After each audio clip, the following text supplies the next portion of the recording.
Welcome in, everyone, once again to our Friday night with Four Wide Motorsports Network. We got a good one for you tonight. It's the All-Star Race. We're joining you live right in the middle of qualifying, and I am your host. Hold on one second there, Chooch. Got to get this thing right here running. Okay, I'm your host, Tracy Brown. On the other side of the virtual couch is my partner, Mr. Chooch Oberg. How you doing tonight, sir? Tracy, we're hanging in there, brother. How are you? Hey, doing good, man. I just screwed something up, so I'm getting ready to change it right now. I want to get your beautiful name out there. I'm producing on the fly. Oh, there we go. Okay. Sorry about that, everyone. Anyway, here we are. We're joining. Looks like qualifying is just wrapped up with the LCQ, last chance qualifier. I think we may have one other driver that's on. Uh-oh. I did have one other driver, and I'm not sure what just happened. There we go. Lord have mercy, I want something to go wrong tonight. Yeah, it's a little rough start, but hopefully all the bugs work themselves out and we get some good racing here tonight. I think these guys are the bottom of the pack. That they haven't won anything this year, so this is their chance to make it into the All-Star race right here. It's very important qualifying for them, and we'll see where they all line up. Yeah, I'm not 100% sure there, Charles. Maybe you can enlighten me here. I think it's going back to maybe the 2003 rules package or something like that for the Gen 4s. I don't know offhand. I want to say yes, because that would kind of make sense. Since that's when they ran. But there were a lot of rule changes right around that time too, so I don't know exactly which one it is. Okay, well, anyway, we're going to sit back, relax, watch a great show. These guys are going to have to get after it pretty darn quick here. In fact, I am going to be changing stuff as I'm talking. That's always dangerous. Well, you do a real good job at it, so. Well, I have been known to misspell a few things on the fly here. Okay, there we go. Got some stuff entered in. Yeah, you're right, Tracy. You're say these guys, it's a short field, and they're only going to get 25 laps. And I believe we're only taking the top two are going to advance. So these guys have got to work. They don't have much chances to sit back and just let this race get away from them. Okay, here we go. Now we can see the starting grid here. Let me see if I can cue that up. And there we go. Text is a little too big, but hey, on the pole, it looks good for the last chance qualifier. Austin Cansdale in the number 33, row 1, to his outside. Landon Brown in the number 5 in second position. In third, Uncle Wayne Cannon in the number 29 car in row 2. To his outside will be Benjamin Hollabaugh in the 8th, starting in 4th. And 5th, we got the 89 of Bradley Young in row 3, and Chris Norris to his outside in 56. So, this is definitely going to be interesting here because I'm not sure that we've ever seen the Gen 4 class here actually have to, get up on the wheel and get after it on the, just as soon as the green flag drops. So this is going to be real interesting all by itself here. Oh, it really is. 6 guys on the field. You hope you have a couple friends to help you around the track at the beginning of the race. But, with only 2 spots available to pick up, it's going to get real interesting towards the end. So anything could happen here. So they're only going to transfer 2 spots. Is that correct? I believe that was the format. There was talk about maybe transferring a couple more if a couple people from the the set list of drivers that already qualified in on wins and poles. So there might be a couple guys that fill in other than the top two. But we're green light racing here as Gansdale jumps out to a great start, and the 5 follows him, Landon Brown. That's what you'd hope for right there, and hope if these guys can hang on, that could be the race. Oh yeah, somebody's going to have to, like I said, get up on the wheel and get after it here, because there's no time to play around. As right now we see Benjamin Hollabaugh kind of taking the high line to start off with. We see Wayne Canny cutting the inside of the dog leg a little bit. Yeah, Hollabaugh might be taking that high line as you see him kind of get a little sideways there, saves it, and he might be trying to save tires or something, try to get him at the end. Yeah, we see Chris Norris make a pass. He's going into the 4th position, with Hollabaugh right back trying to go do the oh crap, what do you call it? The switch over there move. Anyway. Yeah, the old crossover, and didn't have the run right there, but settles back in.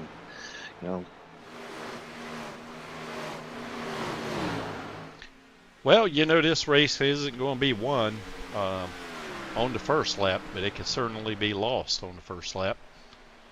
So these guys, absolutely. Yeah, they still have to, even though they got a hammer down, they have to be somewhat, like that Lucky Cansdale got into wall, the outside wall coming out of turn 4.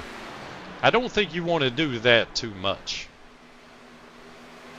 No, because any little bit of bumping and wear and tear on that vehicle is going to let these guys catch up behind you if they're running clean.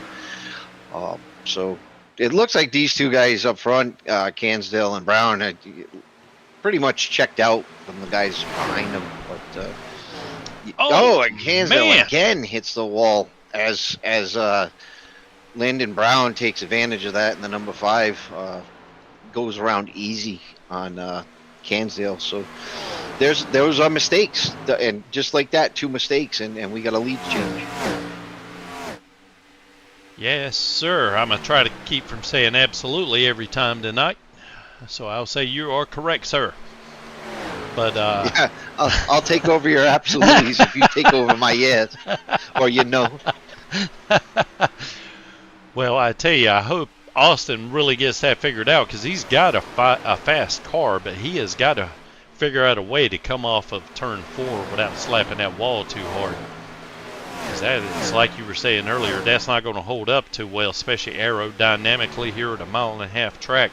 Even though it's not Talladega or Daytona, the aerodynamics still play a big part here. But briefly there, I didn't really see any kind of trouble or any kind of damage. So no, it doesn't seem like he has too much damage. He is falling back slightly. He's at 0.6 second back, 0.70 seconds back. But Wayne Cannon's driving a pretty good pace of about 1.8 seconds back. So Cansdale just has to keep it clean. As he hits the wall. No, that's 56 of Chris Norris. Yes, Chris Norris. Hits the wall pretty hard, and we are still green. So I tell you what I'm going to do. He's limping it down the track. There we go. It comes out. Yeah, he didn't make it into the pits and had to get a tow back. So let's see if we can take another look at this. Oh, man. Oh, my goodness. What an absolute crash that was. Yeah, I don't know what happened. I don't know if, the 8 kind of got into the back of him, or, he was slipping up the track and backed out of it, and the 8 had to run. That's kind of hard to tell when they're coming out of a corner like that. Well, I tell you what we'll do. We'll hop on board here with Benjamin Hollabaugh and see if we can figure out what happened. Oh my goodness, man. Yeah, it looks like Hollabaugh got too big of a run and just couldn't get out of it quick enough, and unfortunately turns the 56 of Chris Norris, and looks like he's gonna finish the race out in the pits. By this time he's going to be a lap down, or 2 laps down now with the tow. do these guys come in for tires? Do they get tires in this? You know, they've only run like 6 laps, but maybe tires could do a little bit better here. Yeah, I'm not really sure. Again, I did not do my homework here, but I'm not sure if they even have an extra set of tires or not. But with 17 to go, if you've got them, I'd probably come on in and get them. As we see everybody else, Landon Brown stays out. We see Wayne Cannon and Austin Cansdale coming in. So this is going to be interesting here to watch, just see if they actually have any sets of tires in the pits. Because I don't know for sure. I don't. Do you happen to know? I don't know. I would imagine, you always, even in smaller races, shorter races, you always get one set at least. Yeah. The cars are going up on the jack, so they're getting tires, and that might be a big thing come to the end of this race. Fresh tires, that they're still on the lead lap. They could get around for the start. They'll be finishing in the back, but it's only 16 lap tires, but that is still quite a difference. Well, they've got 16 lap newer tires than what Landon Brown, Benjamin Hollibaugh, and Bradley Young have. So yeah, and the thing I'm thinking, is 16 enough for tire fall off here at Charlotte? Charlotte's not known for a lot of tire fall off. There is fall off, but within 25 laps is the tire fall off that significant where you can make up that much time. That's going to be answered. We got Cansdale and Cannon in the back. We'll see if they can answer that question for us by the end of this one. Yes, sir. We see the light still on the pace car coming off turn 4, so we know we got at least one more lap to go. And so I'm going to throw up an image here real quick. The 4Wide Motorsports, we're looking for drivers. What are you waiting for? Come on, sign up in here. Just about anything you are interested in. These guys have a league or have sessions for you, whether it's the Gen4s, late model stocks, truck series. They also have NASCAR 25 League running apparently on Tuesday, Wednesday, Thursday, and Sunday. And there is also going to be a special event coming up, and I don't know if you're going to be running this or not, Charles, but they're going to be having stadium trucks running at Wild West Motorsports Park Saturday. That seems like a lot of fun. Yeah, that seems like a lot of fun. I'm still up in the air about it, if I want to run or not. But this league has something for everybody, and I've been part of it for a short time here, but ton of fun all the time with these guys. Everybody's really cool, and sign up and jump aboard if you really like kind of a laid back racing league with live broadcasts. Get to tell your family, friends you're live every week. Yeah, I'm not exactly sure who's going to be broadcasting this thing. I know I'll be producing, so I sure don't want to do it by myself. So well, if I don't run, man, I'll always come join you as the pace car or truck pulls in, and we come up to the starting zone. Who's going to get the jump? Landon Brown gets a great jump. The 8 just doesn't want to move. Seemed like he kind of struggled there, and here comes 33 and Wayne Cannon right behind him. They might have a run here to the outside on Bradley Young. Yeah, we're getting ready to find out how much those tires mean. That's for sure, especially Austin Cansdale here. Going to see how well he oh, look at that, man. He has modified his line, and now that looks sharp coming through there. That beautiful number 33 paint scheme. Yeah, these guys look like a rocket ship on those new tires, and that surprises me because 16 laps of tires doesn't usually pan out to that much of a difference, but these two got to run.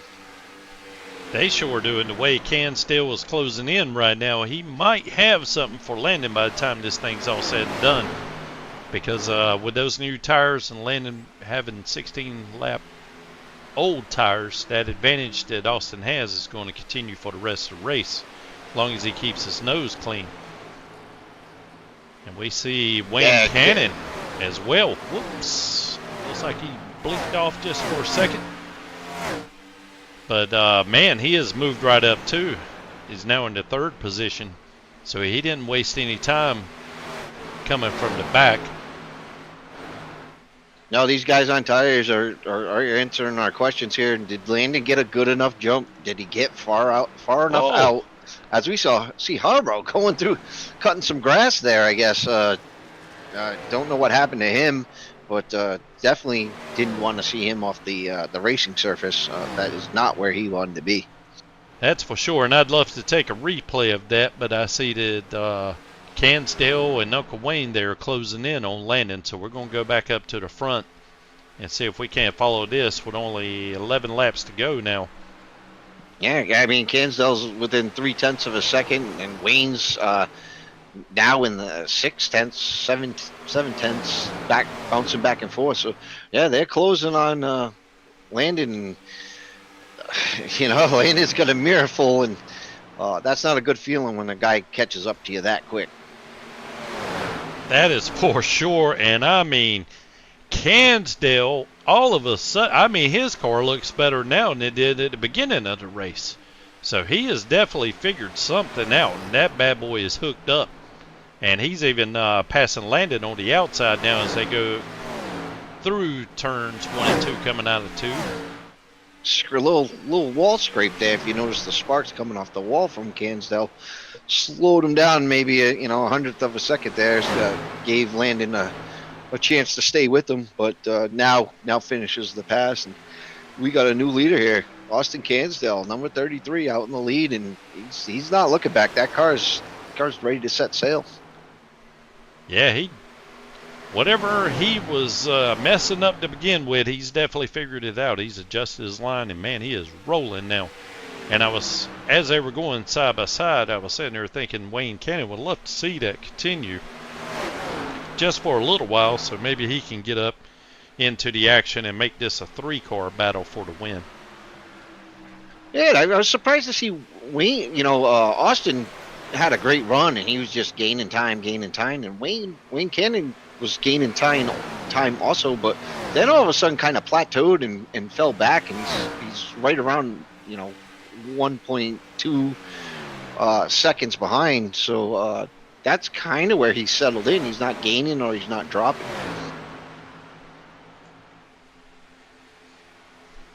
Yeah, right now anyway, the numbers seem to be pretty stable between him and Landon Brown as well. Yeah, Landon Brown is about 0.6 seconds off the leader, and that he seems kind of stable right there. But couple tenths of a second here and there. 5 laps to go. Wayne's got to dig. Now it's time, Wayne. You got to get up there. Yeah, if they're only going to transfer in 2 guys, now's the time to lay it on the line, see what she can do. Yeah, I'm trying to look through the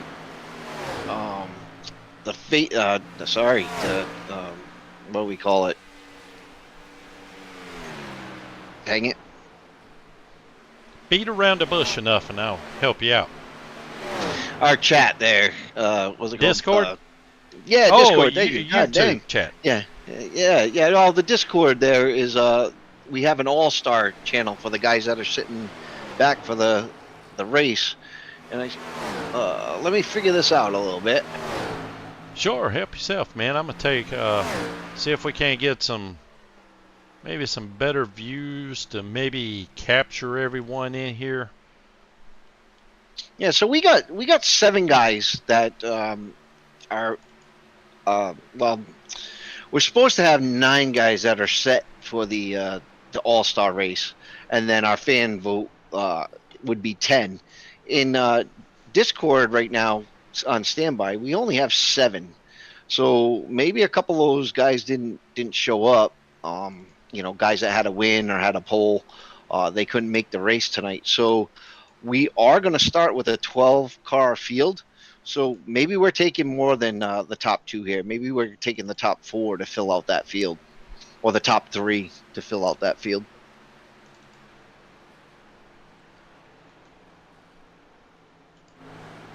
Well, I tell you what, that's pretty doggone impressive. What Lucky Romo, whatever nickname he wants to go by tonight, because whichever one he's going by is really working good.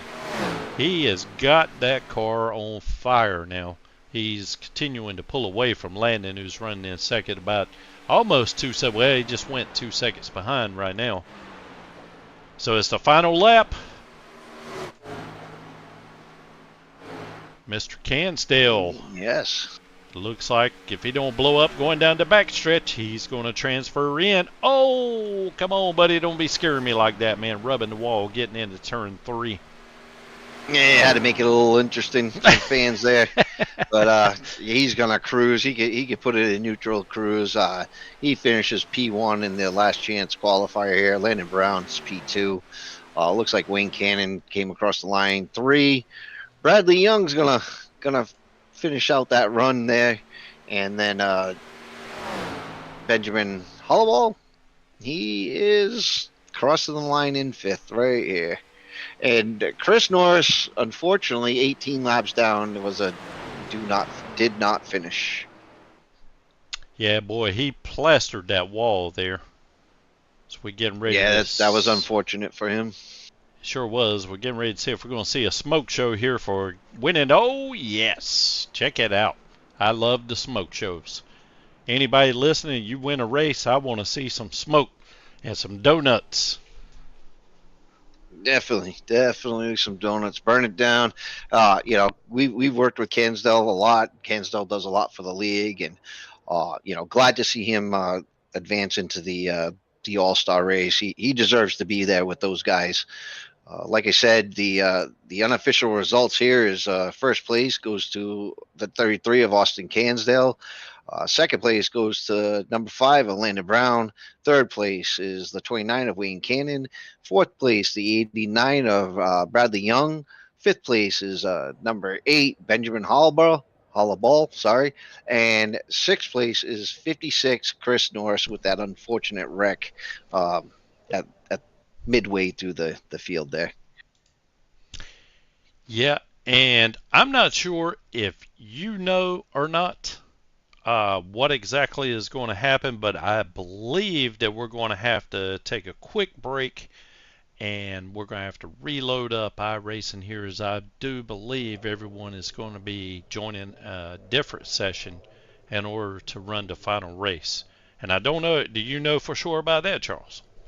Hate to put you on the spot, buddy. No, so I do believe that we have another session that is going to be loading. It's going to take them a couple minutes to load that session, but in the meantime, for a quick minute here, we got Austin Cansdale down here in the booth with us. And Austin, congratulations on making your way into the All-Star race.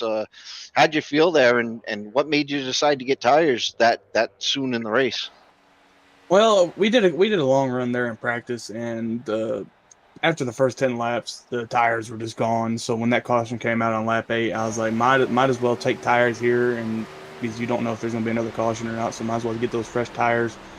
And it worked out in my favor, and just made my way through the pack, and it was Landon put up a good fight on them old tires. Just those 8-lap fresher tires just had a little bit more of an advantage. Yeah, and that surprised me because, usually 13 to 16 laps, not much tire wear here at Charlotte. But you guys proved me wrong, because I really didn't know the answer to that. And then as soon as you guys took off, it was like, oh, yeah, tires are definitely the deciding factor here. Yeah, especially after the tires got over like 210 degrees, they had no grip at all. So the colder the tire, the more grip it had. So getting them fresh rubbers on there really helped the car turn. And then running the top lane really helped me. I got in the wall there in the first stage of before the caution. I got in the wall twice there trying to run the top. There were still some marbles up there from practice and qualifying. So when I went up there, it just had no grip at all, and then hit the wall, and Landon got by me. And then I don't know what happened. I think the 8 and the 56 got together, caused the caution, and then after that it was high line all the way around. Well, Nice. That was definitely a great race summary there, Mr. Cansdale. So, are you feeling lucky tonight? I noticed you've kind of got the curse of the ETD logo off your car. I think that might have picked you up a good tenth or two there. Kind of made it a little bit more aerodynamic, if you will. But how are you feeling for the main All-Star race here? You pretty confident in what you got?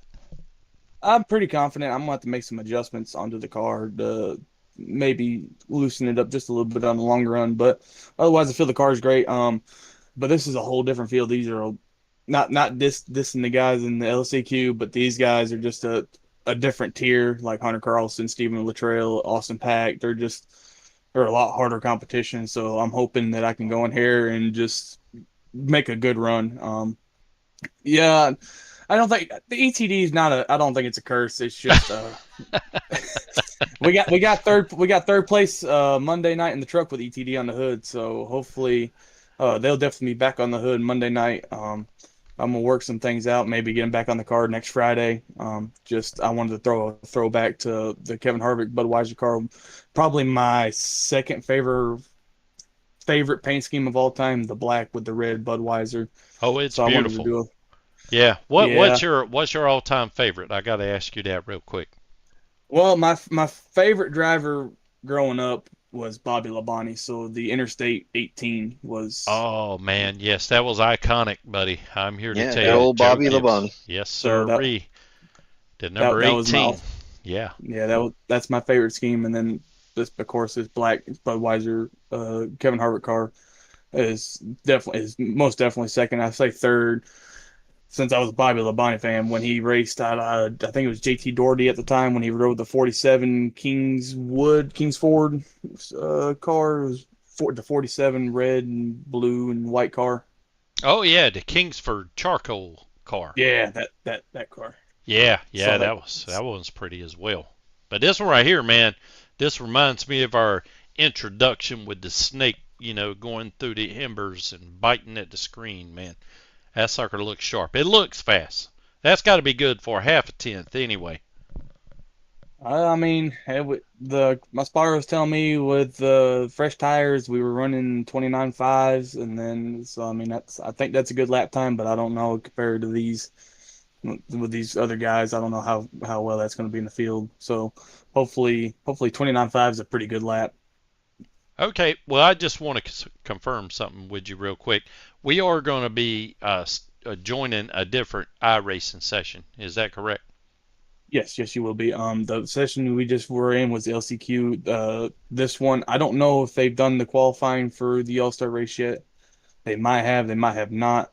But I know for the actual All-Star race, the people that were locked in are going to do the old style All-Star format. I think they start in the pits, they do a full lap around the track, come into the pits, take four tires. I don't know if they got to take gas. And then I don't know if they have to do another full lap around the track or if they're just done right when the pit stop. So I'm not 100% unsure on that one, but I know it's similar to the old style All-Star format qualifying. Okay, man. Well, rock and roll, man. We'll let you get over there and join in. If nothing else, you'll be able to hop over there and watch them do those pit stop qualifying type technique there. And Charles, if it's all right with you, buddy, I say we go ahead and take a break. And I need to shut down, close out this session, fire up another one. I'll probably have to reset everything, but just want to let all the viewers know, just hang on because we're still live and we'll be back shortly. You got any Yeah, objections, definitely. Charles? No, definitely viewers stay by because we got some great racing coming up. These are the all-stars of this league. These are the guys that have won or at least got a pole this year. Our fan favorite, Chris Golden, has made it to the race. He wasn't sure if he was going to get out of work in time, but, he's made it, so we're all happy to see him. And then Cansdale and Landon Brown. This is going to be interesting, guys. Stay tuned. Absolutely. Hey, Austin, just want to leave you with this last word here, buddy. Go Romo. Go Romo. All Thank you right, man. guys. Okay, we'll catch you on the other side. Okay, again, viewers, if you would, just hang around. It'll take us a few minutes to get the session loaded up and rebooted and everything, but we will be back with you here shortly. So stick around, and we'll be right back.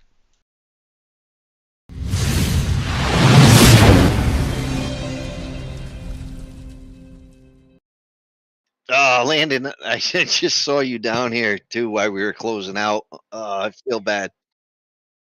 Oh, I Yeah, was I just didn't even listening. see it. I didn't even know they was doing an interview. I just came down here to see what they was talking about. Well, I figured just to kind of give us, some, fill the air with something. I might as well interview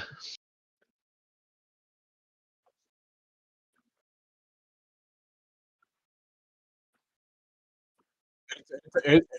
It's already fired up. You got 26 minutes left in practice. Tracy, look at your DM.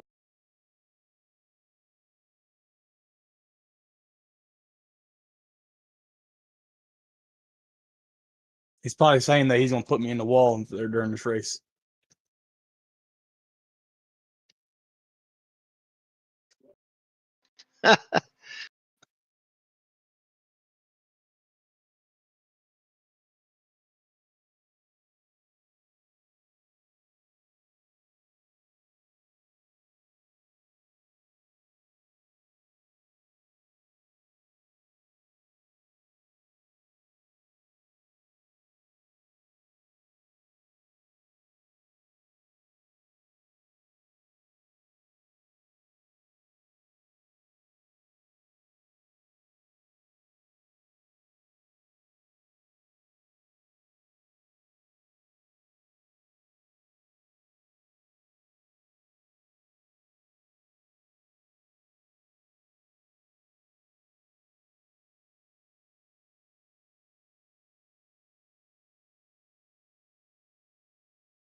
Welcome back, everybody. Just want to let you know, even though you see a black screen here, there we go, got a picture of the track. We're still getting things set up, getting ready for the All-Star race. So if you don't mind, hang in with us. We're resetting things, trying to get it all lined up, and we're going to hammer down here in just a few moments. So if you would, like I said, just hang with us. Appreciate it.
Welcome back in, everybody, back to Charlotte Motor Speedway, or the virtual version of it anyway, for another 4Wide Motorsports broadcasting production here.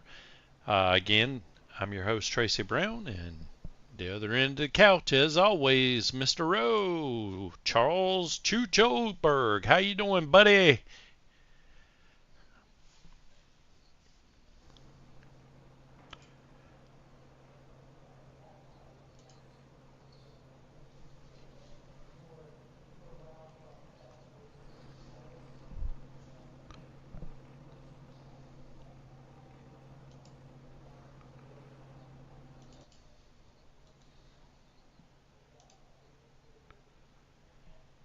Yes, sirree. I'm trying to cue it up right now. Come on. Work with me, baby. There we go. Okay, so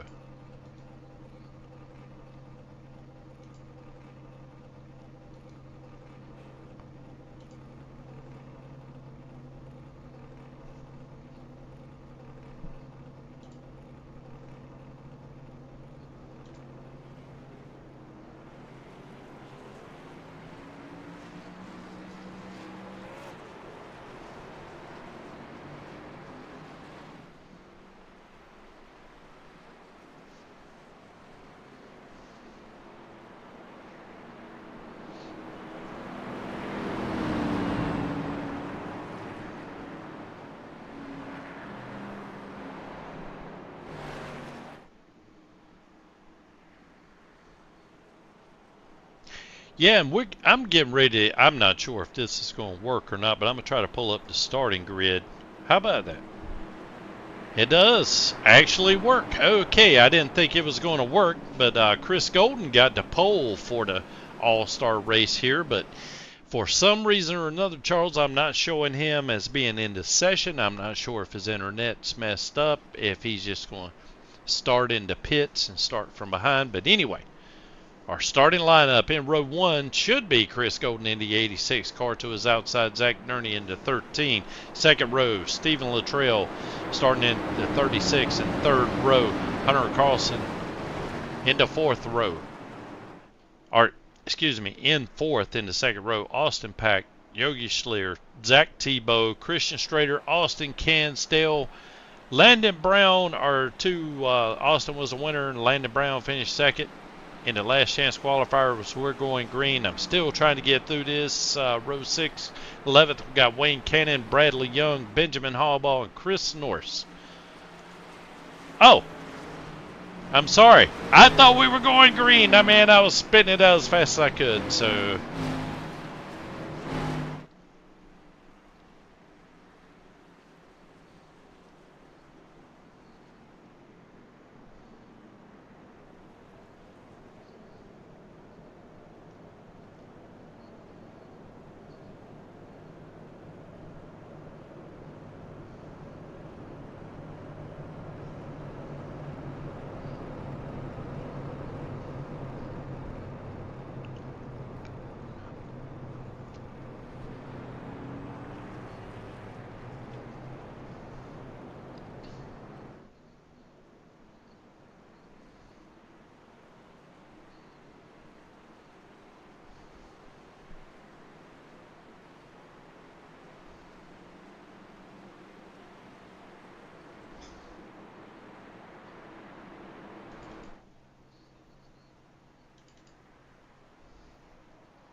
man, I tell you what, Zach Nerney, boy, he launched out of there like a missile. Oh,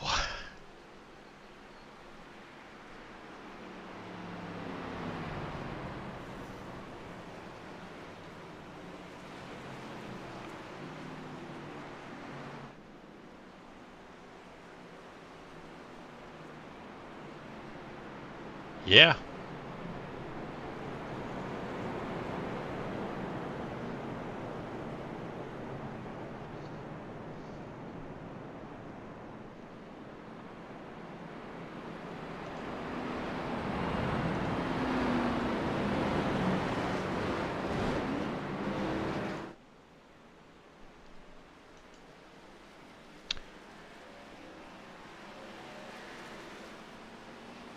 Yeah, and it is pretty much lighting up my timing screen like a Christmas tree right now. And so, again, having a few technical difficulties here.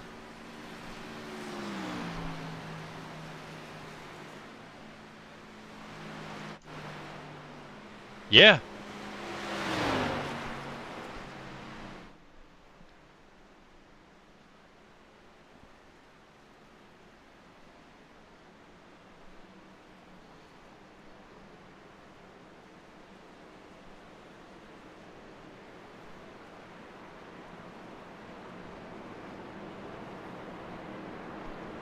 Well, I tell you what I'm going to do here, Charles. I'm getting ready to, I think I'm going to,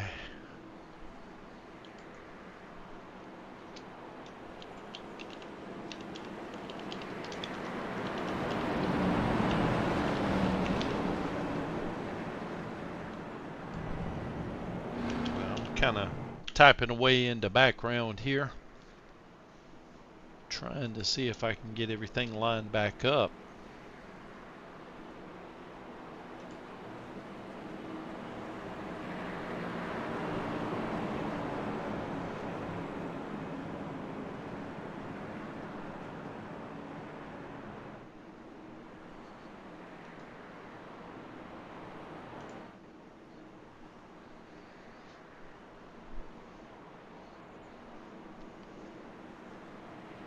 Okay.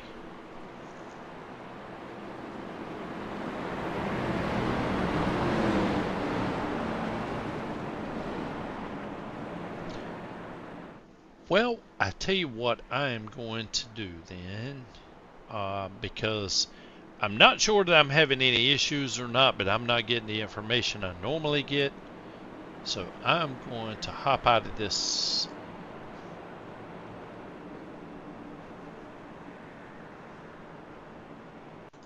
There we go. Now he can hear you. Sorry about that. Oh, sorry about that, guys. I am back. As the lights on the pace car are off, so we're heading to another green flag start.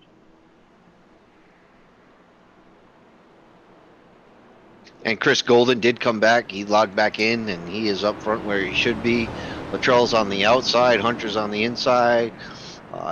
Schlusser's on the... Oh, no, wait. They kind of bounce back and forth without that starting grid that we need.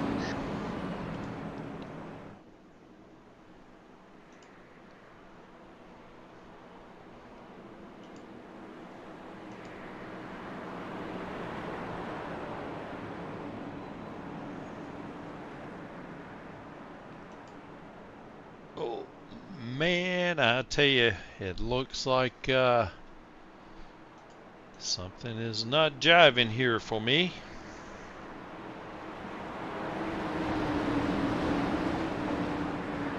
Well, they're going to come back green right here. The pace car is going to dip into the pits here as they come to the starting zone.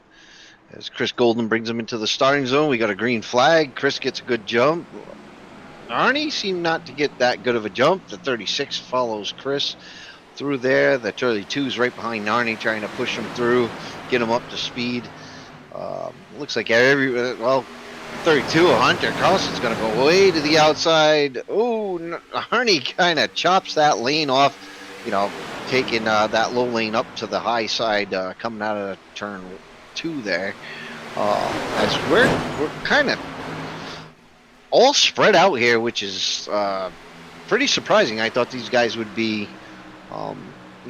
kind of lined up and ready to set sail, but this is an all-star race. All these guys are either pole sitters or winners, and they're digging.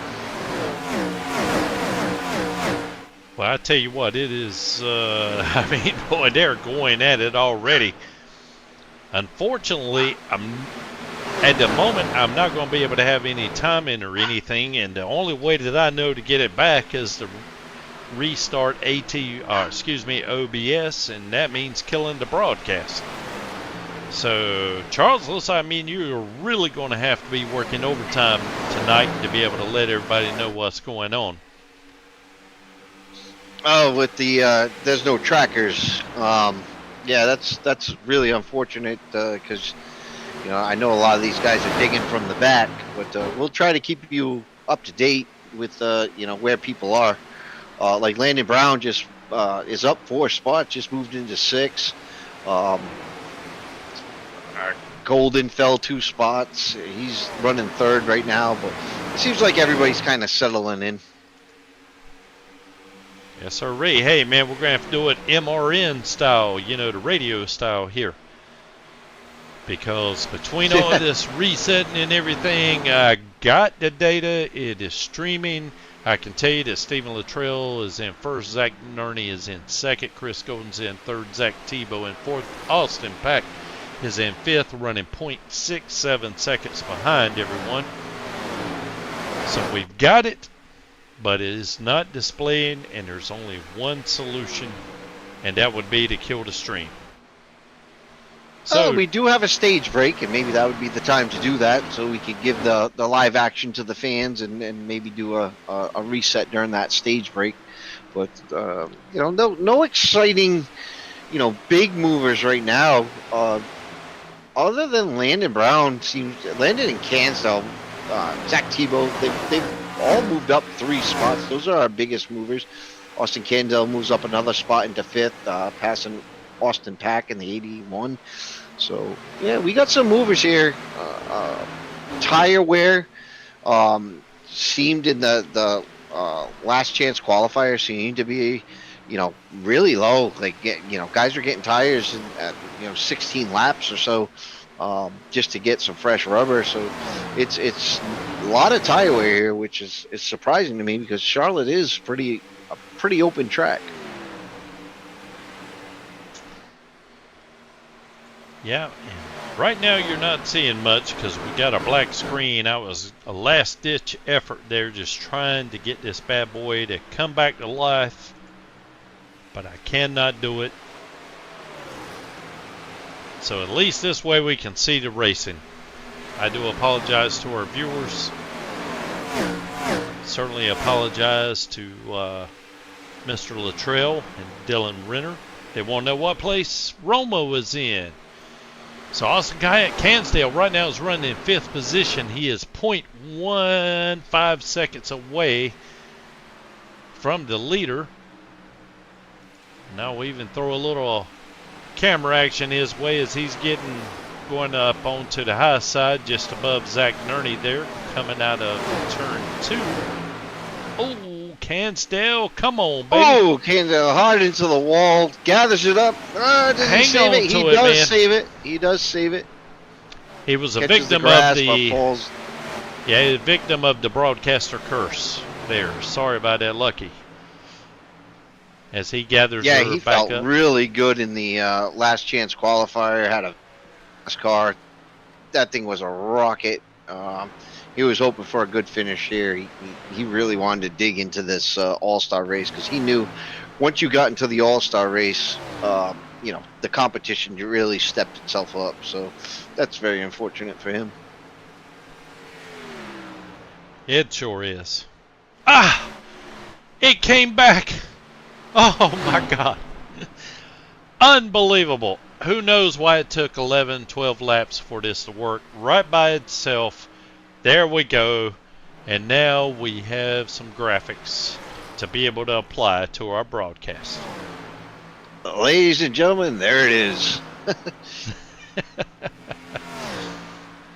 So now I can focus more on maybe bringing you camera controls and being able to bring you the action here. Get everyone's driver card up, those sort of things, as we see Zach Nerney in the 13 car. Riding along right behind Stephen Luttrell in 2nd place right now. Look at Chris Golden in a new paint scheme in the 86. He was he doesn't have his golden car anymore. That's that's surprising. Pulled out all the stops for the All-Star race, and glad he could make it because he was a little concerned about, work obligations and trying to get home before the race. But he was our fan favorite. Got voted into this race. He didn't have a pole or a win so far this season, but got voted in because he's a real good guy. He takes a lot of time with these guys and shares a lot of information about running a lot of races. So we are glad to have Chris Golden here in this league. Runs ARCA on FS1 with Chubb Racing and stuff. So he's no stranger to a race car.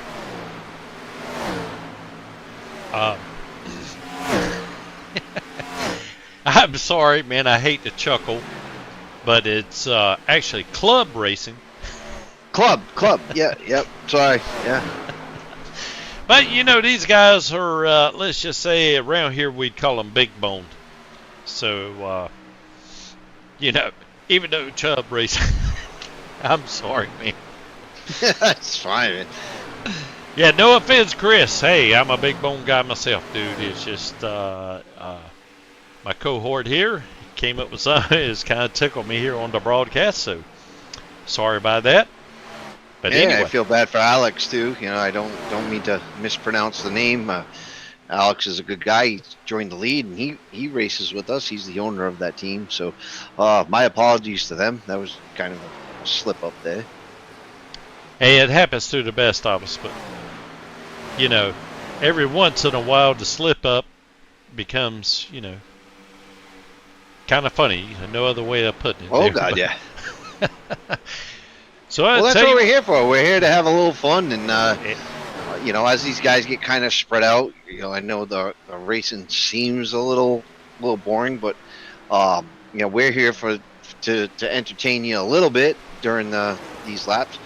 But saving grace here is we got stage break. So as we saw Austin Cansdale spin out there, he's still on the lead lap, and hopefully these guys don't lap him, and the stage break, he could get right back in it. Oh, as we got another car. Oh, a couple of cars. As we got our second caution of the night. Let's see what happened there. Yeah, I'm showing Bradley Young and Benjamin Hallball, but I'm not sure. Oh my goodness, it was the 8. Ooh. And I'm not sure what was going on there with the 8. He might have hit the wall. I'm going to try to flip it over here to the number 8 car real quick, and then we will, there we go. So I backed it up maybe a little too far. I was trying to find the 8 of Benjamin Hollaball. So as they're going down the back stretch here, let's see if we can figure out exactly what happened to him to cause him to slow up so much. I'm assuming he must have got into the outside wall. Oh, it was Zach Tebow. Oh, I had no idea. So Zach Tebow ends up spinning out. Benjamin Hollaball gets into him, and then I missed the car number because they came by there so fast and just plowed right into him. So we're going to see if we can't back it up again. Uh-oh. I may need to go back live. Sorry, everyone. Wow, that was such a hard hit. There's no way the 8 could have expected the 10 to just turn right in front of him. And then there was no chance for anybody else to slow down because that happened really quick. Yeah, I was just trying to see if I could get the number of the car that ended up plowing into Hollaball here. So Zach Tebow spins out, Hollaball gets into him, and then here comes the 89. I do believe that is Bradley Young. Yep, Bradley Young, yep. Oh, wow. And it's right here. We're under caution, but this is also going to probably take us into the stage break. So, if things weren't interesting enough, this is going to make it even doubly interesting here because we're on lap 18. I'm not sure if they're just going to use this for a stage break and just you know, kind of do the field inverts and pitting or whatnot. But it looks It'd be like interesting. I mean, I would like to say you know these guys came in on lap 18, got tires and everything else. They could run 2 more laps, or maybe it will go to the to 20, and then they might be able to top off fuel again and be back out there. So what I would have done there is that I would have short pitted, you know, just took tires and then waited till lap 20 to take fuel.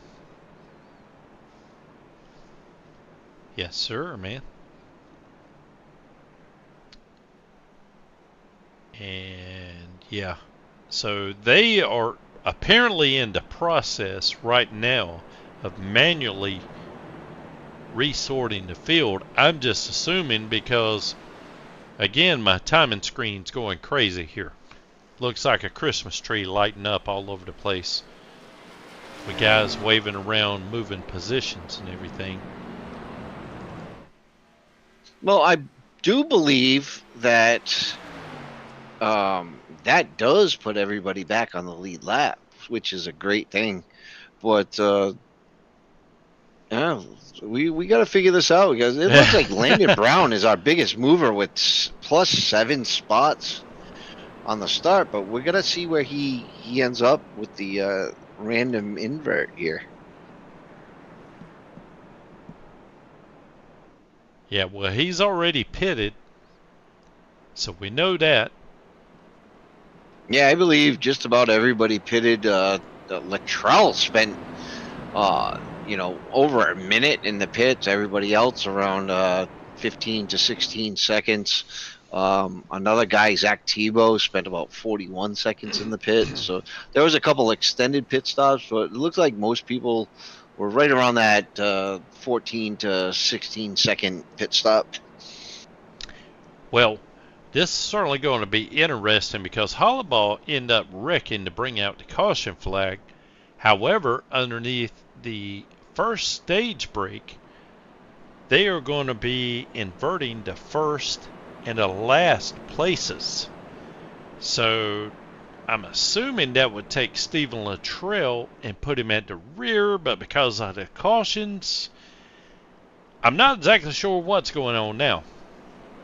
How about you, No, Charles? yeah, I don't, because I'm a little lost here. I thought the stage break would be at 20, and if you haven't Yeah. noticed that pace laps aren't counting down, so we're counting green flag laps.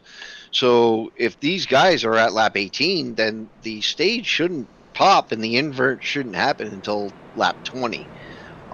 I don't know if you're right, if they did do it early or not, but you know, those kind of things we need clarification on Well, race control. I got an idea. The lights are still on the pace cars. We're coming out of turn 4. If they remain on, why don't we see if we can't find us a driver who has direct communication with race control to tell us exactly what is going on? Do you have anyone Absolutely. in mind? I mean, our good buddy Cansdale is always a shoo-in for us, and it's always done great work in the booth. So, oh, the pace car is lights off. So if you want to bring him down real quick. Okay. Alrighty. Let me see what I can do here real quick.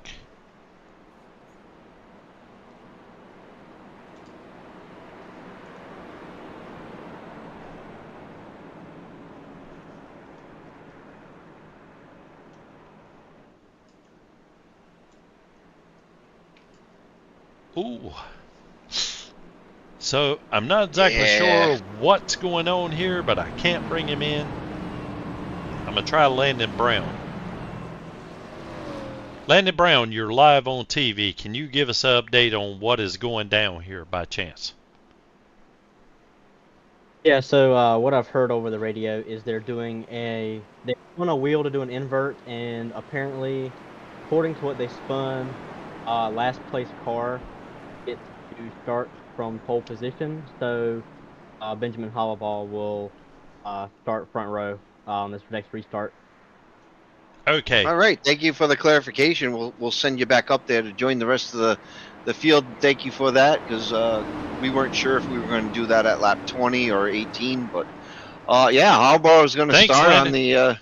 Yeah, he's 12 positions up from where he was. Like you said, he got into that wreck earlier, but he gets to start on the pole as he crosses through the starting zone and pulls way out ahead of everybody. The 21 tries to dip inside of the 13 of Narni. The 21 of Schrader.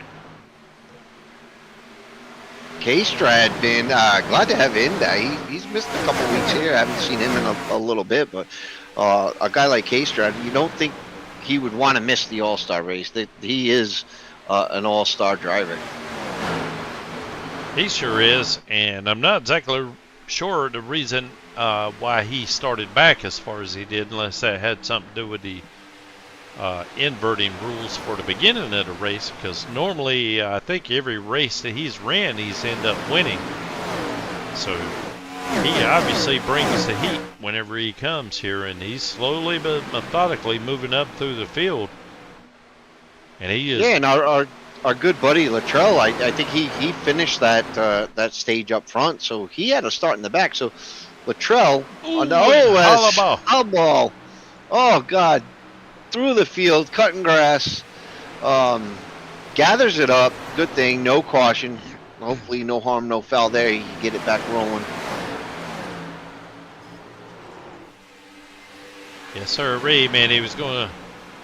I'm not sure if he did the pass in the grass or got passed in the grass. Yeah, that's tough to see there. That's tough to tell. I think he just kind of lost it and, didn't want to gather anybody up, because he's a real clean racer. He tries to race clean every week. So I guarantee he tried to pull it down through the grass so he didn't come up into anybody else above him on the racetrack.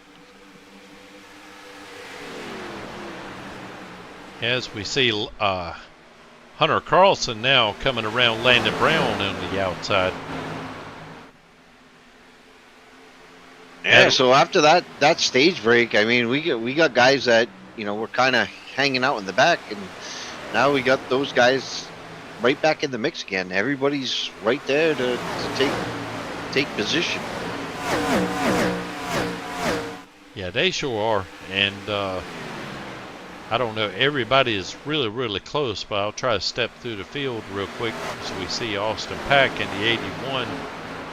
He's kind of separated out by himself, running in 5th position. Chris Golden, our pole sitter in the new paint scheme. I'm not exactly sure what kind of scheme that is, but he is running in the 6th position. Stephen Luttrell, fan favorite here on Worldwide Motorsports Network. He is now in 7th position and closing in on Chris Golden. And then right behind him we got Uncle Cannon running in the 8th Ken's position. doing a great job all night. Keep an eye on Cannon. He's a sleeper. He kind of sneaks through the field, and he's always there at the end, as you see the number 10 Tebow kind of taking a look inside, but thinks better of it as he can't get the run there. Yeah, Wayne Cannon actually raced his way in the last chance qualifier. Yes, he did. As the number 10 looks inside, he might get 2 here. Wow. Goes inside Cannon and looks inside of Chris. Chris kind of goes up wide, gets a nice run up high there, and shuts the door on Tebow coming out of the corner. Yeah, Tebow got one heck of a run coming off of turn 4 there against everyone. He was able to get around Wayne Cannon and closing in on the bumper of Chris Golden as they go through the dog leg, getting ready to enter into turn 1. As we see the 13 of Zach Nerney running in 2nd position. He is closing in on, well, I'm not sure. It looks like to me Hunter Carlson is taking over the lead. I was fixated. Zach Nerney was closing in on Hunter, but while we were away, Hunter ends up taking the lead. Now he's starting to pull away a little bit as we see 21 of Christian Strader closing in on Zach Nerney as well. Yeah, it looks like the 32 and the 21 are taking a little bit higher lines there. Nerney just seems to be running the bottom, which, you know, you're going to get a lot of tire wears. Your tires are going to wear a little bit more as the 21 kind of now takes the bottom line, gets a run on the 13, but the 13 sails it through, gets the better run on the high side. But, you know, these guys got to be careful with that. They're passing back and forth. They're going from the high lane to the low lane. That's a lot of tire wear right there. Yeah, not to mention skill. Unfortunately, I don't have in these particular cars, so that would be difficult in itself, just moving from lane to lane, let alone passing someone. Oh, absolutely. You know, these guys all got their hands full, and when they get around each other and they're, you know, jostling for position, it takes a lot out of the driver, the car, the tires, you know, even your fuel. I don't really think fuel is going to be an issue here because I think the fuel runs about 50 laps, you know, depending on how hard you're pushing it, how hard you're saving it. But, you know, I think you can come in at a stage break and make it to the end of every stage break with a full tank. Well, how about Stephen Luttrell in the 36 car there in the Ford? Started last on the invert after the first stage break and already worked his way up to 5th position. Just got by Austin Pack there now. Has got Landon Brown in his sights and seems to be closing in on Landon. You know, I knew we weren't going to see the last of Luttrell. He was going to start from the back. I was just waiting for him to get up here. You know, he's top 5 now. By the end of this run, we're at lap 49. You know, he's gonna be right up there with those guys. But I think the next surprise to these drivers is the next invert, which is going to be the top of the field is going to be inverted next stage break. So that might throw things off. It sure had, because right now, if they invert the entire half of the field, Zach Tebow is currently running in 7th position, which will be halfway of the 14 entries that we have right now. But Hollabaugh is, I'm showing him 12 laps down in Bradley Young, and actually I think well, I'm not sure if they've disconnected or not, but I can't get a camera on them as I was trying right then. So I'm not, again, man, it just gets more and more interesting as time goes by. You know, what are they going to do about the 2 guys that dropped off, and now are they going to invert the top 6 as opposed to the top 7? Yeah, no, very good question. When we may have to pull another driver down, you know, within that next stage break to figure that out, because you know, unfortunately, race control has their hands full trying to figure this out. As you know, we speak about it, they're having to deal with it. That's true there, Charles. And I tell you, you know, we rely very heavily on our software here to be able to produce the numbers for us. And whenever you start manually changing positions and doing inverts and those sort of things, you know, the software really doesn't help us out much, because it's, oh my goodness, as we see Tebow, oh wow, Chris Golden. No. Tebow got into Golden's in Austin it. Pack and Wayne Cannon. God, Wayne my God, Cannon. there's the whole field? Chris Norris comes through there backwards. Oh, The 12 also, Schessler, you know, he came in there late. This is going to shake things up tremendously. it is incredible here. So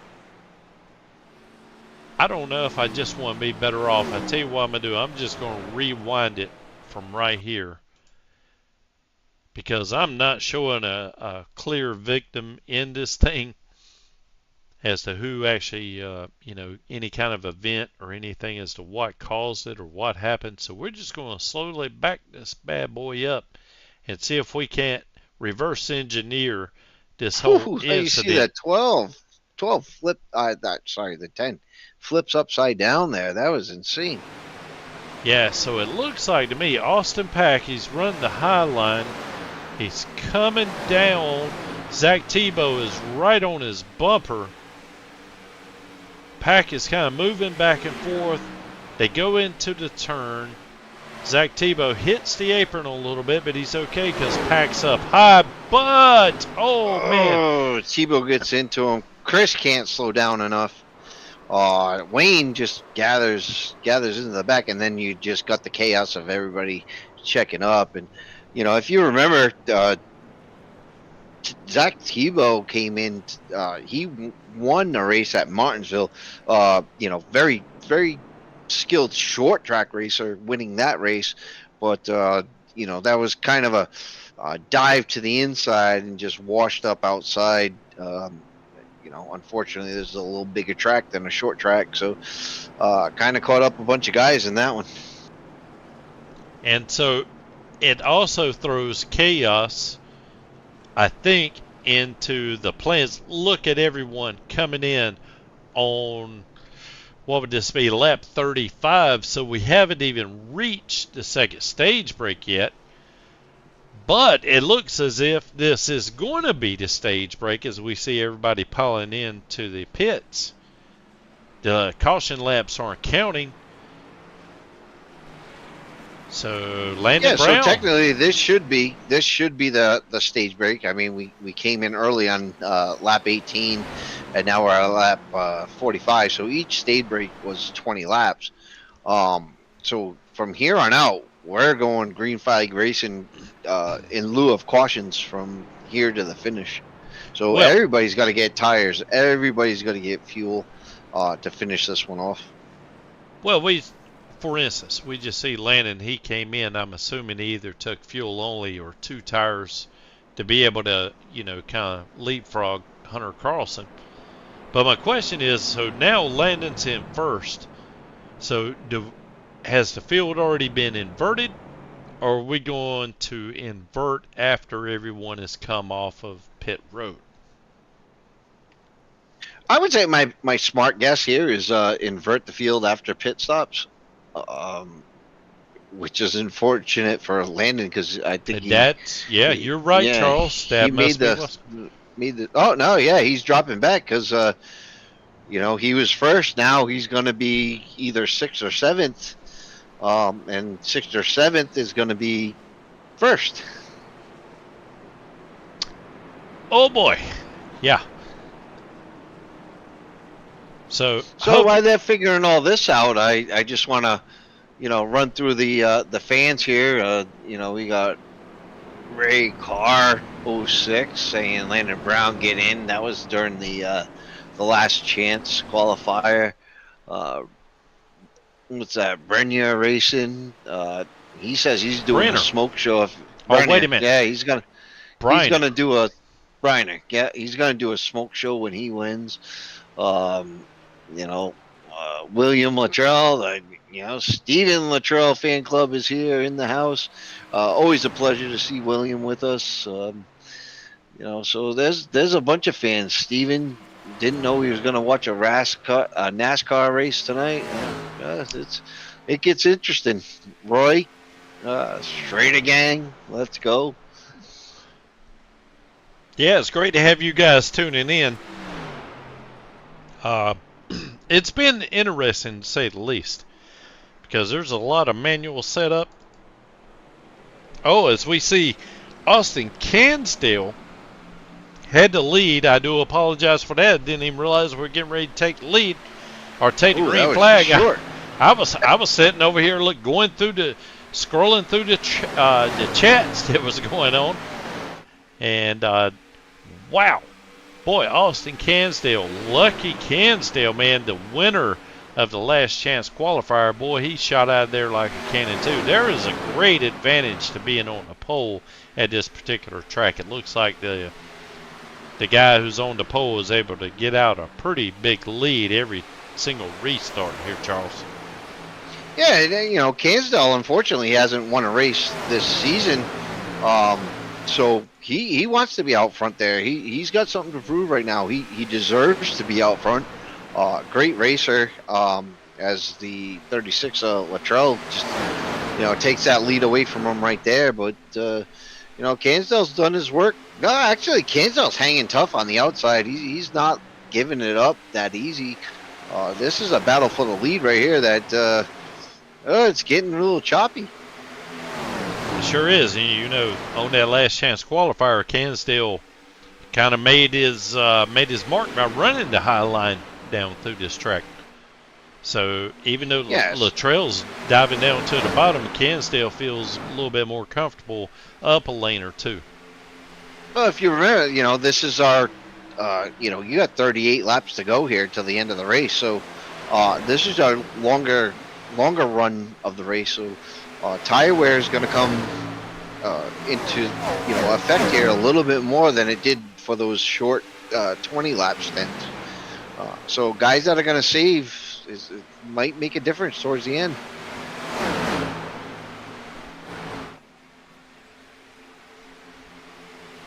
As we see K-Strad here in the Rhesus number 21 out in front of the 13 is Zach Nerney. I get him and Zach Tebow mixed up every single week. It's the blue and the yellow. One of them those guys are teammates, and their cars look almost exactly the same. So don't feel bad because I also get them all mixed up.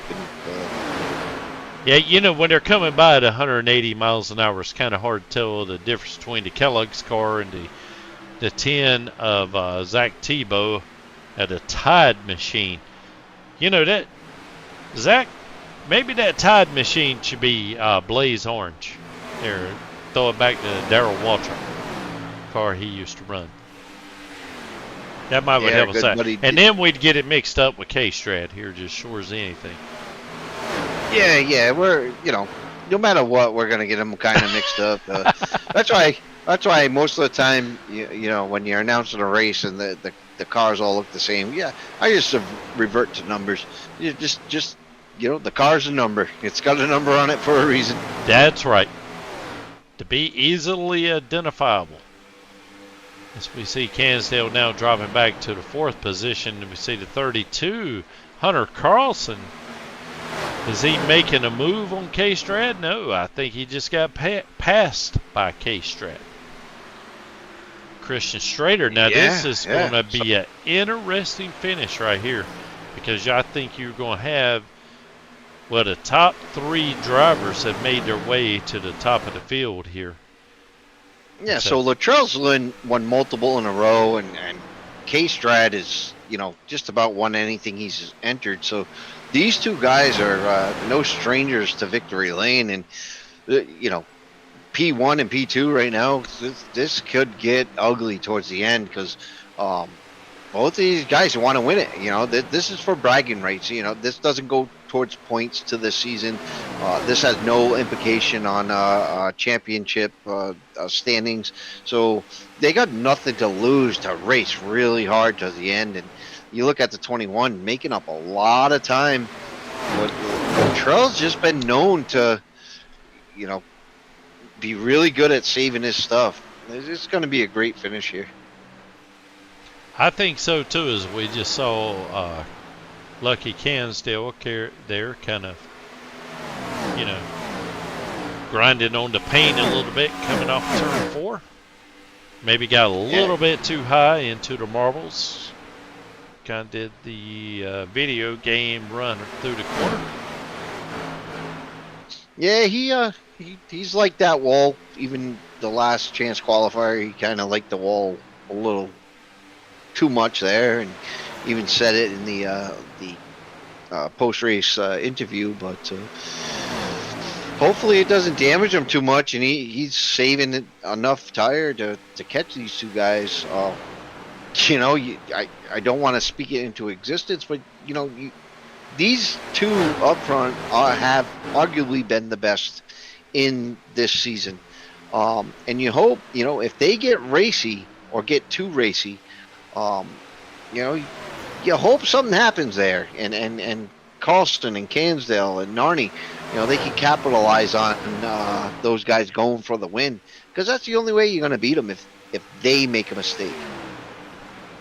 Yeah, you're exactly right. And we see Luttrell staying with that bottom line. K-Strad gets into the wall a little bit. Wall. Yeah, Throws that's a little off, mistake. Yeah, absolutely. Throws off a few sparks, grinds off a few miles an hour there. So, I don't know. It looks like to me that Luttrell's comfortable running down low. It just appears to me the higher line may have a little bit more speed in it. But, hey, that's the reason why I'm up here broadcasting, not driving. You're exactly right, man. I don't want to be behind the wheel of this car at all. There's way too much power, way too loose for me. But I miss it, because this was the glory days of racing. One of the fastest cars our racing, NASCAR, sorry, has ever seen. So yeah, you miss racing like this. Oh boy, do I miss it big time. It's you don't want to get me started on the next gen car, or whatever we're calling it here. No, hold on there. They're gonna put some more horsepower in that bad boy. It's not gonna change anything, but they're gonna have more horsepower. I don't know what the deal is, but I just find my interest waning as the races go by. I can't put I don't even know what my problem is. I'd rather watch the Xfinity races personally than I had the Cup cars, and I don't even know why. But no, I'm with you. I'm with you on that. I watch Xfinity, Saturday nights, and the Truck Series Fridays, or vice versa. Whenever they're running, whatever their schedule is. And, the only reason I watch the Cup Series is because Ryan Preece. Watched him cut his teeth. I grew up watching them race at Thompson Speedway in the quarter midgets. We got a caution Joey out. Logano. Oh God, what happened? I'm not sure. I just wanted to kind of give you an alert there. Yeah, no, I'm all for it. Let's see what happens. I'm not showing any kind of crash or anything, but it's saying Zach Tebow has received a meatball, so we're going to go back and see. Maybe. Oh, ooh, just stuffed it into the wall. Whoa. I don't know why that wouldn't qualify as a crash, because that looks pretty rough there. Oh, man, he really got down on the apron. Yeah, if you get into that flat spot, you barely have any grip there. So, and he's underneath Wayne Cannon, so I might have backed it up a little too far here.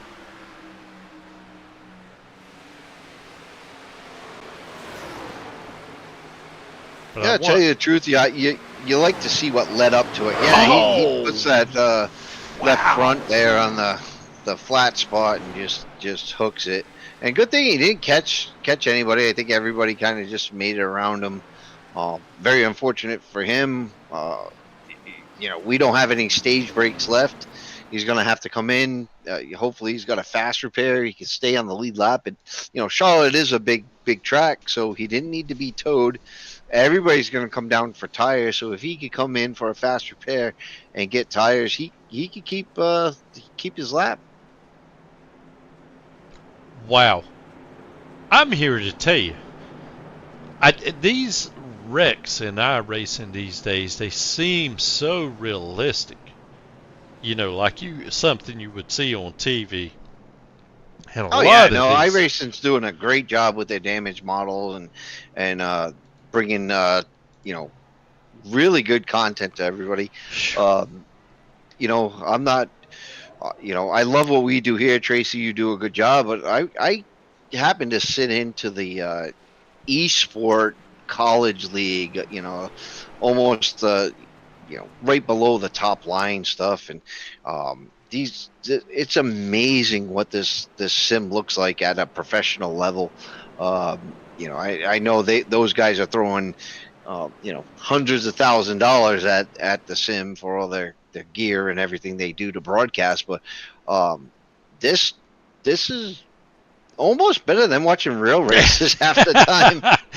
Well, I'll just throwing back to our previous conversation, I'd rather watch this right here on Forward Wide Motorsports Network then I had the actual Cup race. So Nope, you're absolutely right. And this seems like, you know, knowing these guys, seeing the same guys in our broadcast. You know, Williams always here, Roy's always here. You know, all these guys always show up. So it seems like, you know, the same guys at the local track. You see every week, every Saturday night or Friday night, depending on what your local track runs. But you know, you're hanging out with the same guys all the time, and that's what makes us kind of grassroots. Even though we're racing on a you know, Gen4 cup level. yeah, probably one of the fastest NASCAR styles or bodies that they had. You know, Absolutely. I don't think they had the horsepowers like the 87s, but they're so much more aerodynamic. Yeah, they cut through the air better. These were, you know, when the technology really started to take over horsepower. So they still had the horsepower with the technology, which made them extremely interesting to watch. But those 87s, that was all horsepower, and you know, It's guts just and glory there. That's You hung right, on to man. that car like that was the only thing you had. Yeah, horsepower and hold on. That's all you got. As we see the top 5 now: Stephen Luttrell in first, Zach Nerney in second, Kristen Strader in third. Christian Strader now in fourth as we go back and forth. As you see him bouncing around, Hunter Carlson's in fourth. Wayne Cannon, how about that? Uncle Cannon made the top 5, making the top 5 right now, starting on the inside lines. They're getting ready to go. As they There's jump. Stephen Luttrell hammers down. You see that big lead that the pole sitter gets every single time here. 28 laps to go. He's probably going to need every advantage that he can over K-Strad there because, you know, he was closing in before the caution. Oh, K-Strad got that good run on the inside, but Narni kept with him on the outside. It looked like, you know, that extra space out there is giving him a good run. Oh, and now K-Strad comes up top. And that's really dangerous because now you got these guys single file. These top 3 or 4 guys are going to check out here. You got to make your moves now. Unfortunately, everybody in this race is top-notch racers. They know what they're doing. As the 32, Carlson's looking inside of Narni and gets that position. And we got who's that behind him? Who's that behind That's Narni? Austin Pack. Austin Pack. Austin Pack Whoops, joining the excuse crew. me. There we go. Sorry about that. Yeah, so 81. So now you we know. got a bunch of guys coming through the field, challenging these the leaders, that the guys that have been up front most of the night. You got some guys coming from the back coming through. K-Strad, you know, +6 on the night. Carlson and Austin +1. So you know they've kind of been there all night. But this is pretty interesting the way it's gonna play out. It is too, Charles, and I tell you, Stephen Luttrell keeps, you know, running that lower line, and I think just from taking observation, the higher line may work on a longer green flag run, but as far as a sprint goes, I just think it's going to be hard to beat hugging that line down on the inside. Yeah, you know, I can't second guess Luttrell because Luttrell over and over and over just puts on a clinic. I personally wouldn't be running that line, but it seems like he knows exactly what point to hit every lap, and it's really the consistency of a driver. So more than where you're running, it's the consistency of you know, you hitting those same marks all the time and putting that consistent lap time down. Oh, and I didn't want to take too long. Yeah. Woo. I wanted to get back up here to the lead, but I saw Chris Golden kind of making a move, being able to move into the 5th position. Want to catch that real quick, but now we see K-Strad coming to the outside again, taking that high line up against Stephen Luttrell, running the low line. So it's a battle these guys of are lines. neck to neck. Yeah, neck to neck within a .0 Well, no, now a 0.1 second of each other. I mean, they were neck and neck as K-Strad gets the better of Luttrell, but you can't count Luttrell out. Just and Carlson's right behind these guys. Yeah. Just sitting there waiting for his opportunity. Unfortunately, Chris Golden's about 2 seconds behind these three, but these three are within 0.3 seconds of each other, which is a blink of an eye. As Carlson looks to the outside, a Luttrell, but does he have enough? I don't think he does. Maybe he does. Oh my God, he's made a pass on the outside. Not only that, but he appears to be closing in to Christian Strader there, and so it may really. And you see Hunter kind of taking the middle line there. I'm assuming he's trying to get as much air on his nose as he can.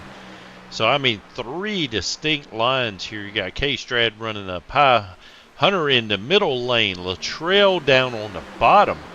And all these lanes seem to be working. It's just K-Strad just seems to have just a little extra there. So this is really going to get interesting. And that's not even to mention what's going on in the back of the field here, where I'm scared to change the angle view because the top 3 are mixing it up so much.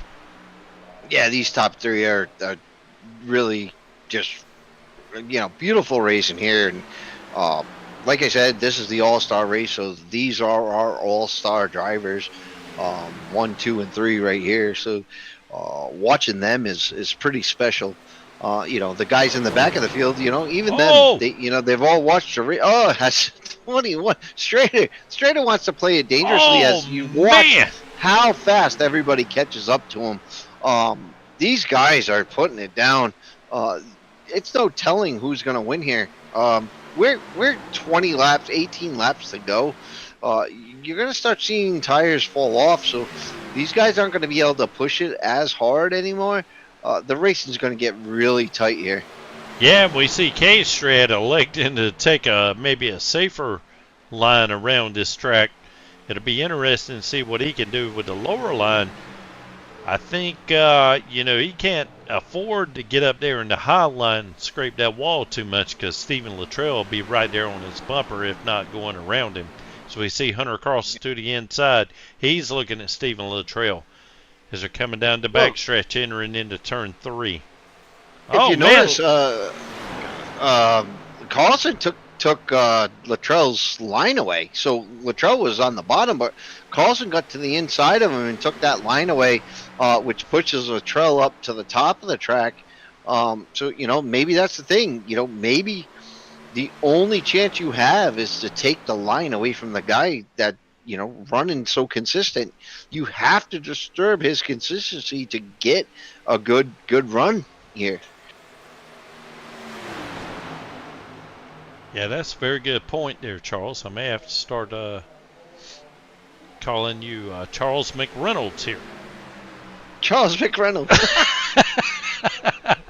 Because I have zero experience in this car. Honestly, I'm not even sure if I own it in iRacing or not, and don't even know if I ever even made a race in it if I did. But so I have zero experience in this thing, but that is a very, very good point. I don't know. I don't know how much experience I have in this car either, because I just hated it. It was just too much power. I've grown up short track racing. The open mods and the wheeling mods are my go-to race car, and just always grew up watching them. So just watching racing all the time, you just kind of know what the car is going to do and how it's going to do it. And being a part of this league. Talking to these guys kind of explain this stuff week in and week out. We threw up that graphic before. If you want to join the league and run with us, it's really great because these guys actually talk about this stuff. In our Discord channel behind the scenes, that you learn a lot about racing around guys that are this good. Yeah, make sure that you remind me to throw those promo images back up too, Charles, before we get Yeah, before no, we yeah, sign off. yeah. But I don't want to interrupt the action that we got going on here. 12 laps to go. Hunter Carlson and Stephen Luttrell just battling back and forth, changing lines, swapping positions. Oh, Stephen Luttrell gets a little bit loose. Gets a little loose. That gives the 32 a little bit of a run. But this racing back here gave K Strad just time to sail it. He's checked out and he's very comfortable here. I don't know how close he is to catching any lap traffic. That these two guys hope that K Strad catches something so they can catch up to him. But unfortunately, that was some really tight racing. That was some really great racing, and they kind of lost the leader in doing so. Yeah, that's exactly right, man. Them running side by side, battling amongst themselves. That was exactly why K Strad wanted to see, be able to stretch it out. And I've also noticed he has changed his line. I think he might have abandoned the high line, and he is moving her more down, working the bottom, becoming a bottom feeder there. It's got to be much safer. It might not be as fast, but it's got to be safer because you're not, within inches of that outside wall. As I say that, he takes the outside lane. Oof. Boy, that was close. Yeah, that rear quarter is just taking some abuse there, and I there's no wrong way to eat a Reese's, but if you're taking the wrapper off of that thing every lap, you're not going to have much of a Reese's left to enjoy by the end of it.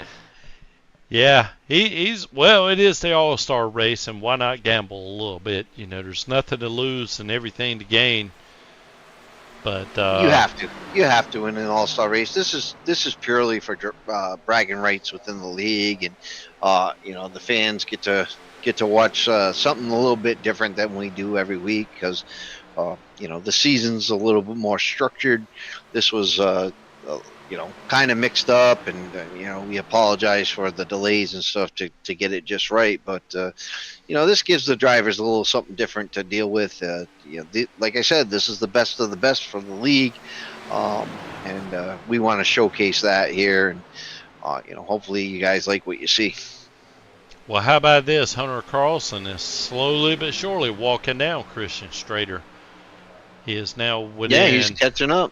Yeah, he's he's actually closed in to 0.35 seconds, and that lead for K-Strad there was much greater just a couple of laps ago with only 7 laps to go. Coming to here to 6 laps to go. It looks like what a run in that corner. He just made up 0.1 seconds in just one corner. So he was at 0.39 or something. And now he's down to 0.2. Yeah, you can visually see him closing in.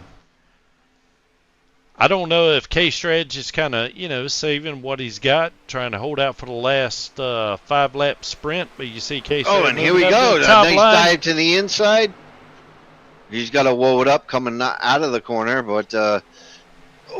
K-Strad hits the wall, so that's going to slow him down just enough. It looks like Carlson might have the corner coming through the try over there. Well, he took the lead, even if for a moment here. Yeah. Oh, and K-Strad doesn't have the. Oh, he does. He's side by side. They are door-to-door racing. 5 laps to go. Coming to 4. Hunter Carlson hugging the bottom. K-Strad up top, right in the high line. He's going to have the momentum coming through the dog leg. It's going to be side by side as we enter into turn 1. Yeah, Carlson's still out in front across that finish line, but he was out in front maybe by a half car length there. So, this continues. We might have a side by side finish. It's going to be really close. Yeah, with K-Strad kind of scraping the wall there, he can't follow Hunter Carlson down low in that low line because of the aero effects. And and Carlson just stretched it out there by a few tenths. Yeah, whatever Carlson did there, he did it right. He watched those guys, sail away and might have just, planned to save something and took them at the very end. We got 3 laps to go, so, barring anything that happens, it looks like Carlson's just going to sail away. It sure is, and you know Carlson's car is really working really good down low, and so K-Strat, he has no choice but to run up high to his favorite line there, where you can kind of get a run coming off these straightaways and everything. The problem is I'm just not sure that his tires are quite good enough to be able to put down the lap times like he was doing a little earlier on. But yeah, whatever Hunter Carlson did, man, he seems to have figured something out or saved it right to the very end when he needed it. Yeah, I think he might have just saved his tires to the end, and you know, these guys, K-Strad and Luttrell, you know, they both know how good each other are. You know, they were probably pushing it a little too hard because they know, you know, Luttrell knows he's got to get out in front of Strader, and Strader knows he's got to get out in front of Luttrell, and that might have burned a lot of tires up because they weren't comfortable with each other behind them. He comes in the well, middle Hunter, of the field at the finish. Yeah. Hunter makes it interesting, cutting through the infield, taking the checker flags. We see Stephen Luttrell coming in third place, and Lucky Cansdale finishing in fourth. There's my nephew Landon Brown, bringing her home in Top fifth. 5 are Brown. Yep. Yes, sir. Uncle Cannon got top 7. How about old Yogi Schlier? He got mixed up in some damage early on in the race and was able to make it back to the 6th position. Yeah, the funny thing about Schlesser, he started 6, finishes 6. Luttrell started 3rd, finishes 3rd. That's pretty impressive. If you got to be proud of that. You know, you got to say, hey, I had a good night, finishing and starting from where you started and finished. Yeah, I'm showing Chris Norris here because he's probably going to give Chris Golden hell for outrunning him. I don't know what happened to Chris. There was too much action going on up front. Couldn't keep the camera on everyone.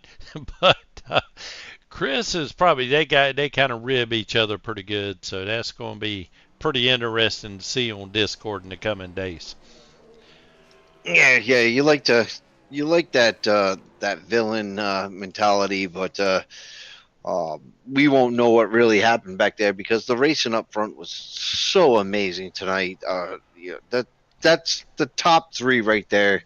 Carlson, Strader, Luttrell. Even Cansdale being top 4. Landon Brown, I gotta say, even him, he mixes it up. A couple other guys like Tebow and Narni, they've been there all season, but those guys that were up front all night, those are the cream of the crop of this league, and they really put on a show, and we really need to watch that because I don't know, I couldn't have called it. As a betting man, I couldn't have bet on any of those 3. Yeah, you're exactly right. Now, I tell you what, earlier on in the LCQ, I said if you win anything, I want to see a smoke show. Well, as we were kind of going through the field there, we end up missing this. So I'm going to replay it again because I want to see the smoke, baby. Hunter Carlson, the winner of the All-Star race here at Charlotte.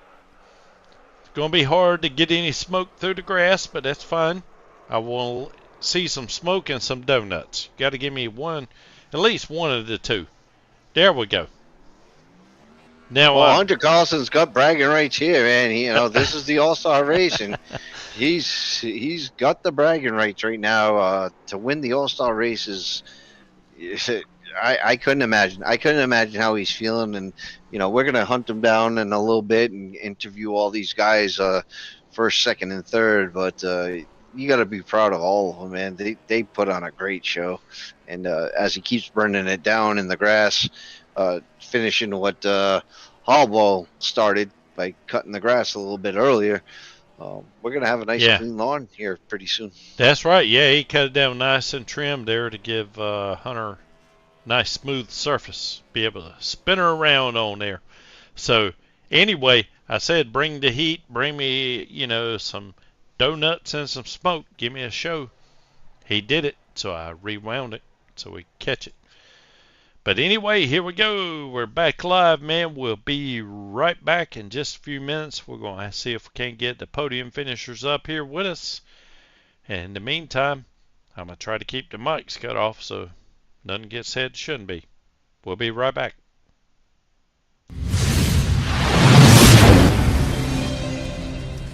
And I have no idea why the friggin' headphones are in. Anyway, you're clear.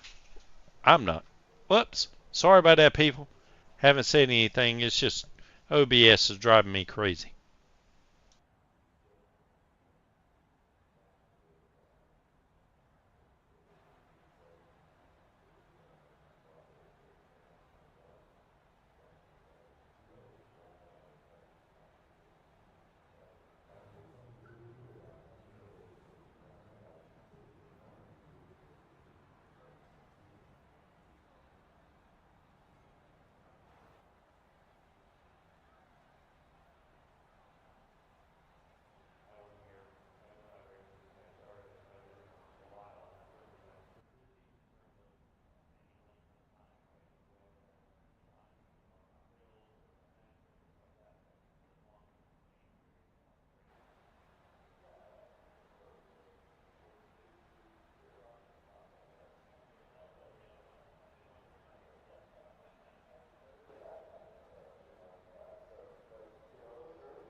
And so, welcome back, everyone. We're getting ready to talk to the podium finishers here at the All-Star Race with 4Wide Motorsports League, and you're viewing the 4Wide Motorsports Network. So, I do believe that we have Charles Oberg, who may have caught up with our third place finisher, Stephen Luttrell. Charles, are you there, buddy?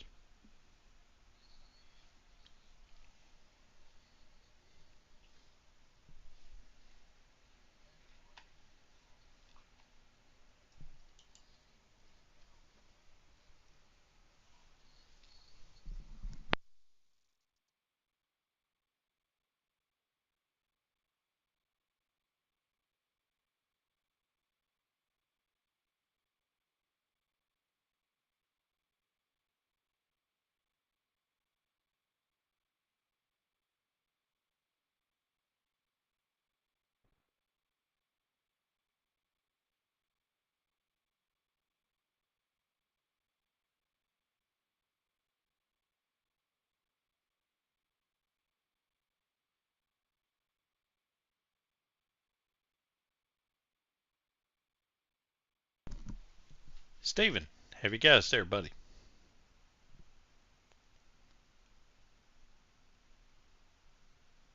Okay. Well, he may have stepped away from the mic just for a moment there. So I tell you what, we'll just see if we can get him back on. You know, technology is great whenever it works right. But why don't we go ahead and I've got Christian Strader here. See if we can't talk with him for a moment because I got a couple of questions for him. Christian, have you got a copy there, buddy? Hey, doing good, man. The biggest question that I've got for you, I noticed all night long you were kind of really working that high line. My question is, obviously it was faster. You get a lot of speed coming down the straightaways, but it was obviously just a little bit more dangerous there. I mean, was it better on tire wear? What was the big advantage for you kind of running that line for a majority of the night?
Well, I do notice that, you know, or at least looking at it from a broadcaster's point of view here, it looks like you were kind of up there in a lane all your own.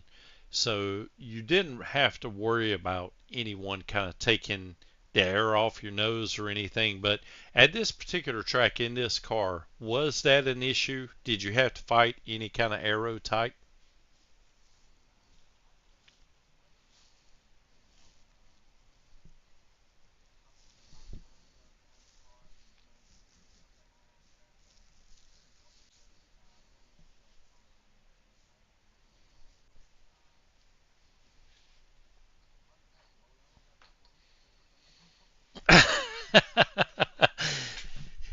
Right, right.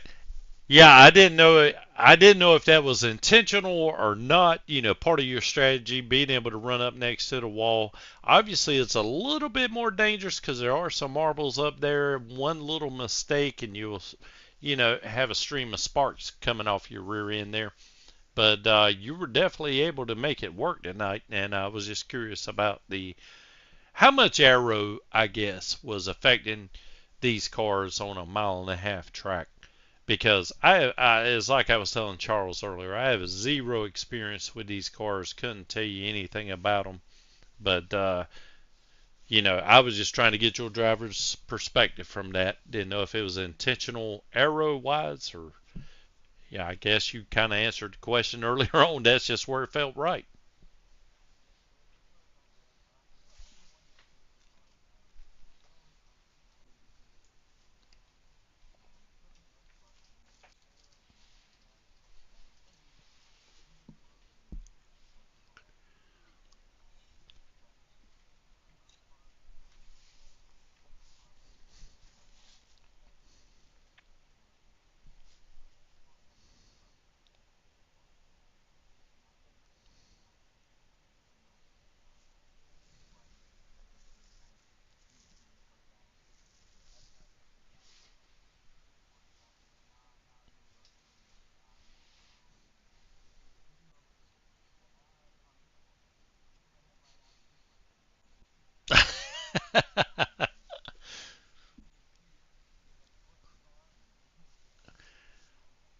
Well, ah,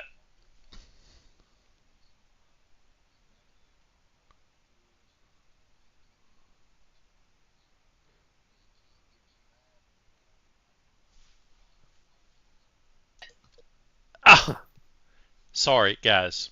Now you are good to go. I've I wake up manually. in the morning and I piss excellence. Well, there we go. I do apologize. Luckily, okay, I'm sorry to all our viewers here. I've had to, OBS sometimes does a thing of its own, and I've had to manually turn off the mics back and forth. I have no idea why it decided to change here. Luckily, K-Strad, my man, you sort of answered my personal questions. But tonight, how did you feel about the race overall? Can you tell us that? I thought it was a good race. It was fun to kind of get some inversions, get back in the field, go back through, and pass some cars and race some people, I mean everybody's tough over here. There was some spots where definitely early in the race it definitely felt a little chaotic. I mean, you get those 20 lap shootouts at the start, um, so got guys racing hard, got guys moving around the racetrack. But second half of the race, once we got that long stretch, car just kind of went away. I don't know. I never really was able to find too much comfort in the car tonight. It wasn't really that the car was loose. It wasn't really that the car was tight. I mean, maybe a little bit on the like a tick to the tight side, but it just something about the car tonight just didn't mesh well with what I wanted the car to do, and it just made it tough to be consistent. Um, trying to find a way to put it all together. Wasn't able to do it at the end, but probably can thank Corona for that one. So Well, I tell you what.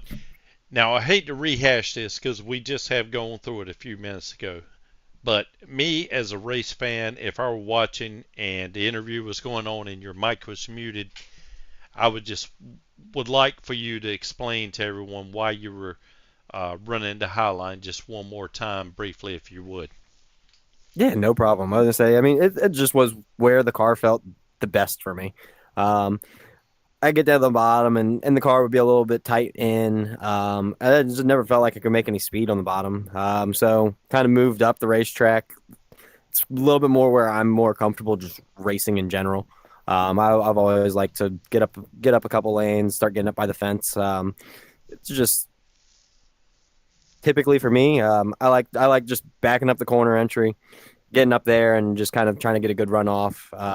So at least with the car not feeling too great, I just kind of wanted to go to the basics of what I do best and what I know. It was pretty comfortable for me, so went up there. It might not have been the fastest way around the racetrack tonight. I think that you probably could have made a little bit better lap time being on the bottom, maybe even running like a middle lane more so. But I think that just for what I had tonight, it was what was going to be best for me. It just didn't really have much else for Steven and Hunter to. If I wanted to move down the racetrack, it kind of was just top dominant for me. Couldn't really get anything else out of it. So wanted to just get up there and turn laps and be what I could try to be as consistent as possible. Try to stay out of the fence. I got you. Well, man, I really appreciate you rehashing that for me and for our viewers as well. And anyway, I just want to congratulate you on your second place finish. You're a definite all-star, always a contender here for any race you show up to.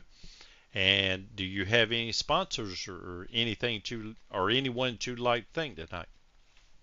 Yeah, I'd just like to say thank you to Wayne for putting everything together over here. Same with Hunter. I know that he does a lot behind the scenes helping out as well.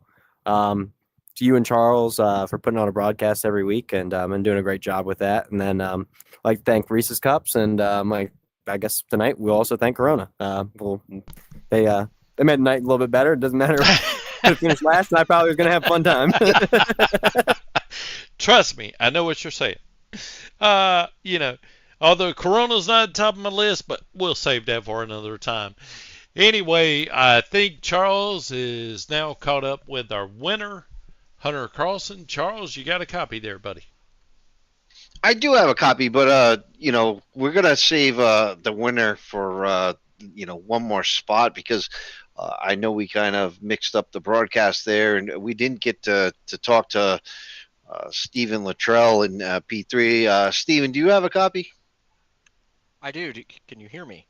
I can hear you now, and hopefully the viewers could hear me because yes. I know we've had a little bit of technical difficulties there. No, that was producer technical difficulties there, man. That was all on me. Nah, I do apologize. Tracy, you do a great job, man. But Steven, welcome to the All-Star race. You absolutely deserve to be here. You put it down race after race after race. I was watching you run the bottom. And just keeping it on the bottom all night. I don't know how you do it and keep speed. How did the car feel for you tonight? Well, the bottom is where I'm most comfortable. I can't run the top like H-Track can. He's the Kyle Larson of the league, and I just can't figure out how to do the top. But the bottom's where I'm most comfortable. I just couldn't figure out an entry into 3. To get a good exit out of 4. So I never could figure it out. I was always slow coming out of 4. I knew if they got a run on me on the outside, I was pretty much hosed. So I tried to block it as much as I could. But yeah, it's where I'm comfortable. And if I could get the right side tires to last longer, we probably would have had more. Yeah, and that's kind of where that question came from. I don't know, with you keeping it down on that line for so long, I don't know how you had tires left at, the end of at least the third stage, where you had such a long run. Luttrell, it's always a pleasure. You always put on a show. You're a great wheelman and an all-star in this league. We all appreciate having you here. And thanks for your time and dedication to the rest of us that are trying to learn.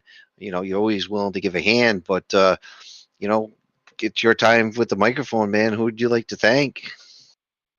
Oh, you guys up in the broadcast. My friends and my family get to watch the broadcast and watch me race. It's always awesome to be able to have them watch.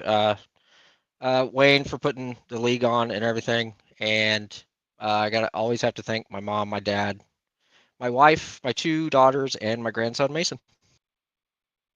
Absolutely, Stephen. Thank you very much, and definitely an all-star in this league, and we all inspired to be just as good as you, if not hopefully better at some point in my stage. But congratulations on P3.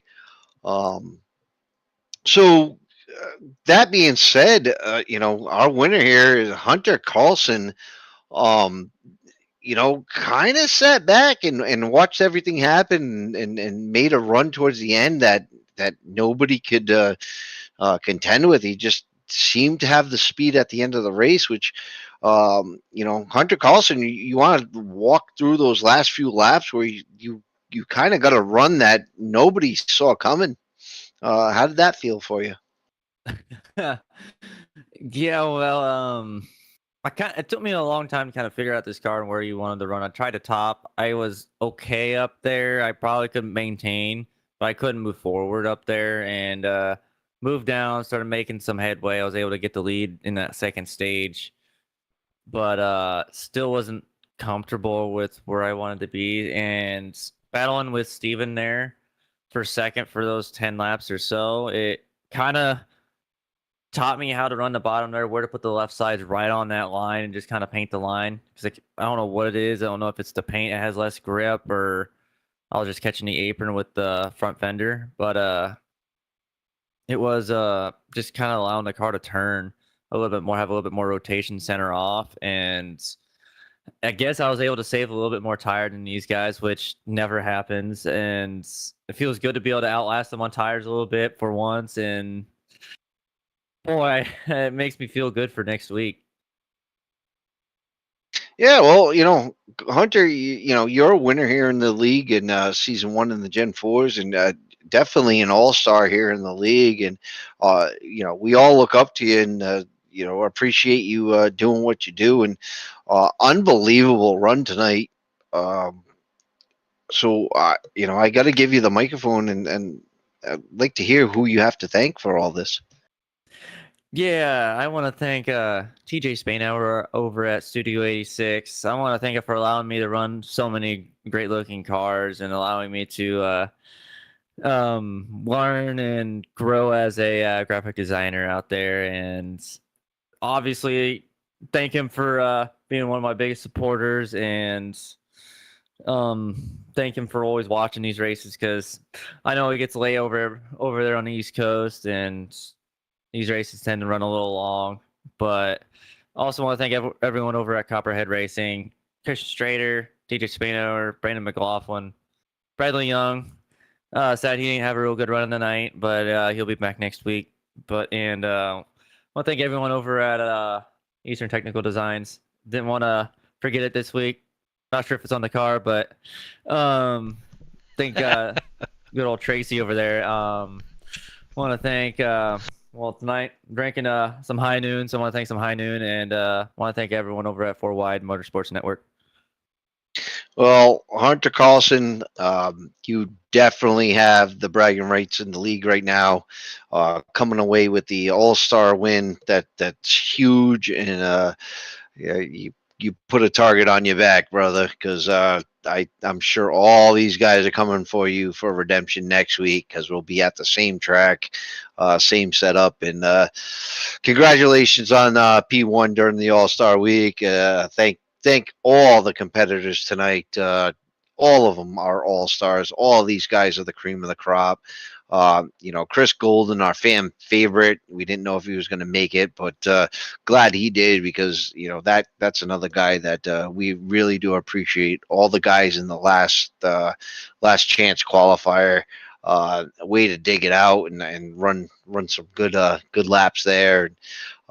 We really do appreciate you all, and you guys are all stars tonight.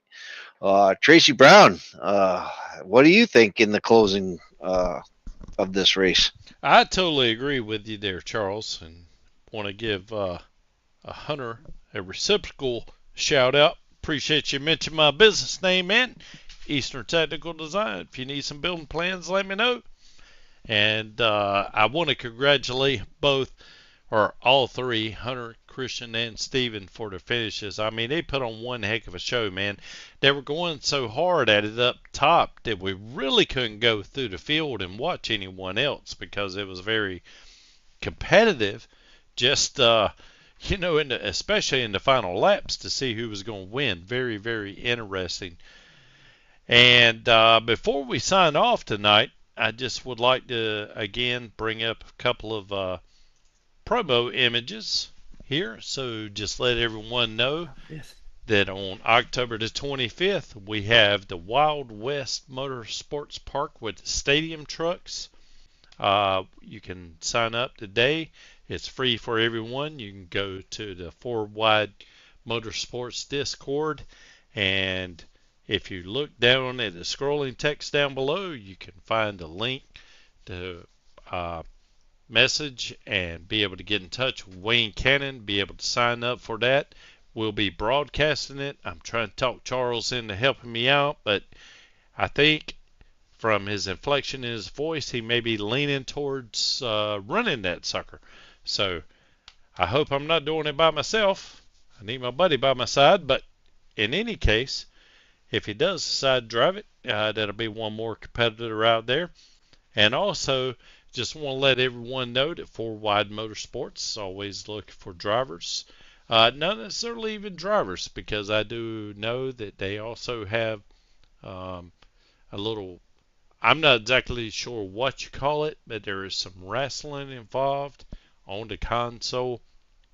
Sorry, I'm not involved in that too much, so I can't give you too much description there, but I do know they have it. Pretty much anything that you're into, Four Wide Motorsports has it. They have a league for it, especially NASCAR 25 just coming out. They're running on Tuesday, Wednesday, Thursday, and Sunday. Not to mention iRacing, a highly competitive league that they got going on here with running the Gen4 series and then alternating on Monday nights with the trucks and the late model stock. So whatever fits your bill there, man, they have pretty much got something here for you. All you need to do is just join Discord, sign up, look at the bottom right corner of your screen. You'll see a QR code. Just take a snap, go over to the website, sign up, and join us all there. And also, I would like to apologize to everyone for the technical difficulties. Sometimes I have no idea why OBS does what it does. If you operate OBS, you know what I'm talking about. If you don't, bless your heart, I'm glad you don't have to deal with it. But anyway, would like to apologize for that. But before we sign off, I would love to kind of, first of all, go through our finishing results, since we weren't able to follow everyone through the field like we normally try to do. Obviously, Hunter Carlson got the victory tonight, and here's our finishing order here. Hunter Carlson finishes first, Christian Strader in second, Stephen Luttrell got third, Austin Lucky Cansdale got fourth. My nephew Landon Brown got a top 5 finish there. He pulled it out at the end, so I'm proud of him for that. Yogi Schleer got 6th. Wayne Uncle Cannon, he's everybody's uncle, finished 7th in 29th. He had to race his way in the last chance qualifier along with Chris Norris. He was also a last chance qualifier, ended up racing his way in. And our pole sitter tonight had probably a disappointing night. He was involved in some carnage there that wasn't of his making. Then the 86 car, he finishes in 9th. Zach Nerney finishes 10th. And if you don't mind, Charles, take us out here with the finishing order while I cue something else up. Yeah, I got you back, Tracy. But we got 11th place. Austin Pack started 5th, finishes 11th. Zach Tebow with a lot of promise up front tonight. Ends up 12th. Benjamin Hollaball, he finished 13th, got himself into some trouble there. And 14th, to rounds out your field, is Bradley Young in 14th. That is your all-star finishers. These guys worked really hard to be here. Worked really hard to put on a good show. These guys are the guys you want to beat every time you show up to the races. A lot of them race Mondays. A lot of these guys race every Friday. So these are the guys you want to look for every Friday. Yes, sir. And before we sign off, even though tonight was not a points-paying race, just want to give a quick rundown of our points leaders. Currently, right now, Stephen Luttrell was in first. Hunter Carlson moved up 7 positions, take over second place. In third, we got Zach Tebow. Zach Nerney moved up 8 positions, take over the 4th position. And Uncle Wayne here is moved into the top 5. Well, not moved in, he's dropped down, but still in the top 5. Excuse me. Daniel Mindfood Jones, I think he had some computer issues, wasn't able to make the race tonight, so he drops down a couple of points or a couple of positions. Chris Golden in the 86, up 6 positions. Austin Lucky Cansdale in the 8th position, he's up 7. Yogi Schleer, He's up 7 as well in the 9th position. Gerald Berlin. You know, speaking of Gerald, I'm not sure if I've seen him in a while, but he drops down 5 positions into 10th place in points. And we will go on through this field here if you don't mind. Charles, obviously I seem to be getting tongue-tied. If you don't mind running through the next 10 for me. I got you, brother. I got 11th in standings is Christian Strader. K-Strad is 11th. We got Bradley Young in 12th, Russell Windsor in 13th, Austin Pack is 14th, Chris Norris 15th, Doug Pachter 16th, Benjamin Hallball 17th, Paul Dillon 18th, Adrian Featherston is 19th. We don't see him too much, but he has run a couple races. And Scott Shive is in 20th, but with only 2 starts on the season, within those 2 starts, out of 1 out of 2, he's got a win there. But 21, we got Joshua Tesler. 22, Landon Frazier. Ronnie Pickett comes in 23. Matthew Corder, 24. Ryan Newton, 25th. These guys here have made at least one start. We got 26, Landon Brown. Christopher James at 27th. Art, we always mess this up. Art Meline, 29th. Yeah, and Carlton Brenier, 30th. Briner. Zach Briner. Yeah, his girlfriend Zach, or wife, I'm sorry, straightened us out a week or 2 ago. Appreciate that. Oh, yeah, she did. Yep. And 31st is Zachary Patano. Well, we've got several more to go through there, Charles, but I'm not going to make either one of us go through these names because they've only got these guys have only one start. Yeah, that's right. Yeah, so I mean, there's several names here you can see. I think the most notable would be, of course, Tracy Brown with 0 starts. I have no idea how I'm in there. Apparently, I'm part of the league. So anyway, I made the top 35. Yeehaw! Alex Clubb, nice. 34th position. He ended up, I think he just raced with us one time, or just joined the league and raced his first race with us last week. And no one else, I don't believe, has had any starts, but they are part of the league. Oh, look at there. In 35th, the 77 of Charles Oberg with 0 starts. Yeah, watch out, guys. Look at that. I'm coming for you. I'm coming for the championship. He's only 791 points down. He's closing fast, everyone. And there we go with Brian Tiffany closing up the back, dropping 51 positions, and Matthew LaRoe. Although I don't quite understand the point standings here because it does show them as having a start. But anyway, that is the complete running order down through 1 to apparently 85th. I don't think it's that much, but hey, sometimes you can't control what the computer spits out. So, anyway, with all that out of the way, Charles, what are your closing thoughts for tonight, my friend?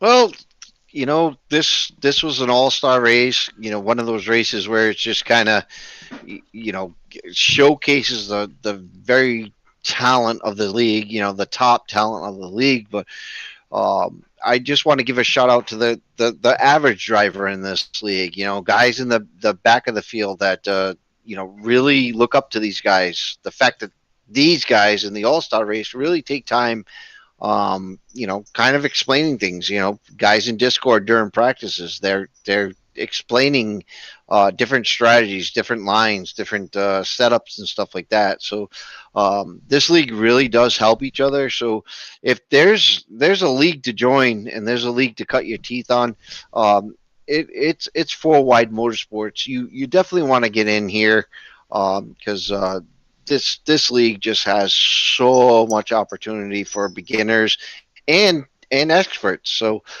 we have something for everybody, and hopefully this all-star race kind of showed that tonight. And I appreciate Absolutely. all these guys.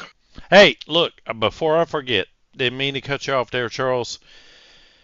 And again, man, I'm a hijack the vote here, but we do have the four wide, or should I say, Nesquik move of the race. And so I'm going I to was craving hijack a it. little chocolate. That's Yeah, why I was yeah, me craving a too, little man. chocolate. Now, you tell me if you object to this, but I'm going to go ahead and play it. But here we go. This is what I'm considering to be the move of the race. It's Hunter Carlson. In just a moment, he is going to be taking the lead for the final time here. Coming down through the bottom line, coming off of turn 4. There he goes. What a run. What a run. It was a beautiful exhibition of yeah. driving, for sure. Like man. he said in the interviews, he finally got that bottom line figured out after running kind of mid to top, and that was amazing because anytime you pass K Strad, you got to feel You're mighty doing proud something. about that. You're doing something if you're passing K-Strad, in my opinion. If you're passing any of these guys in the top 10 right That's here, you're doing something really special. Because I don't know, I run the Monday night series. I don't pass many of them. Absolutely, man. I had to throw that in there one last time. I had to get it out of my system.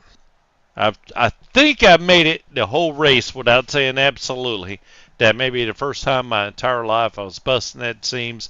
That may have contributed some of the technical difficulties I was having there. But anyway, getting ready to sign off. Hey, this is Tracy Brown, my partner Charles Oberg, Charles Chooch Oberg.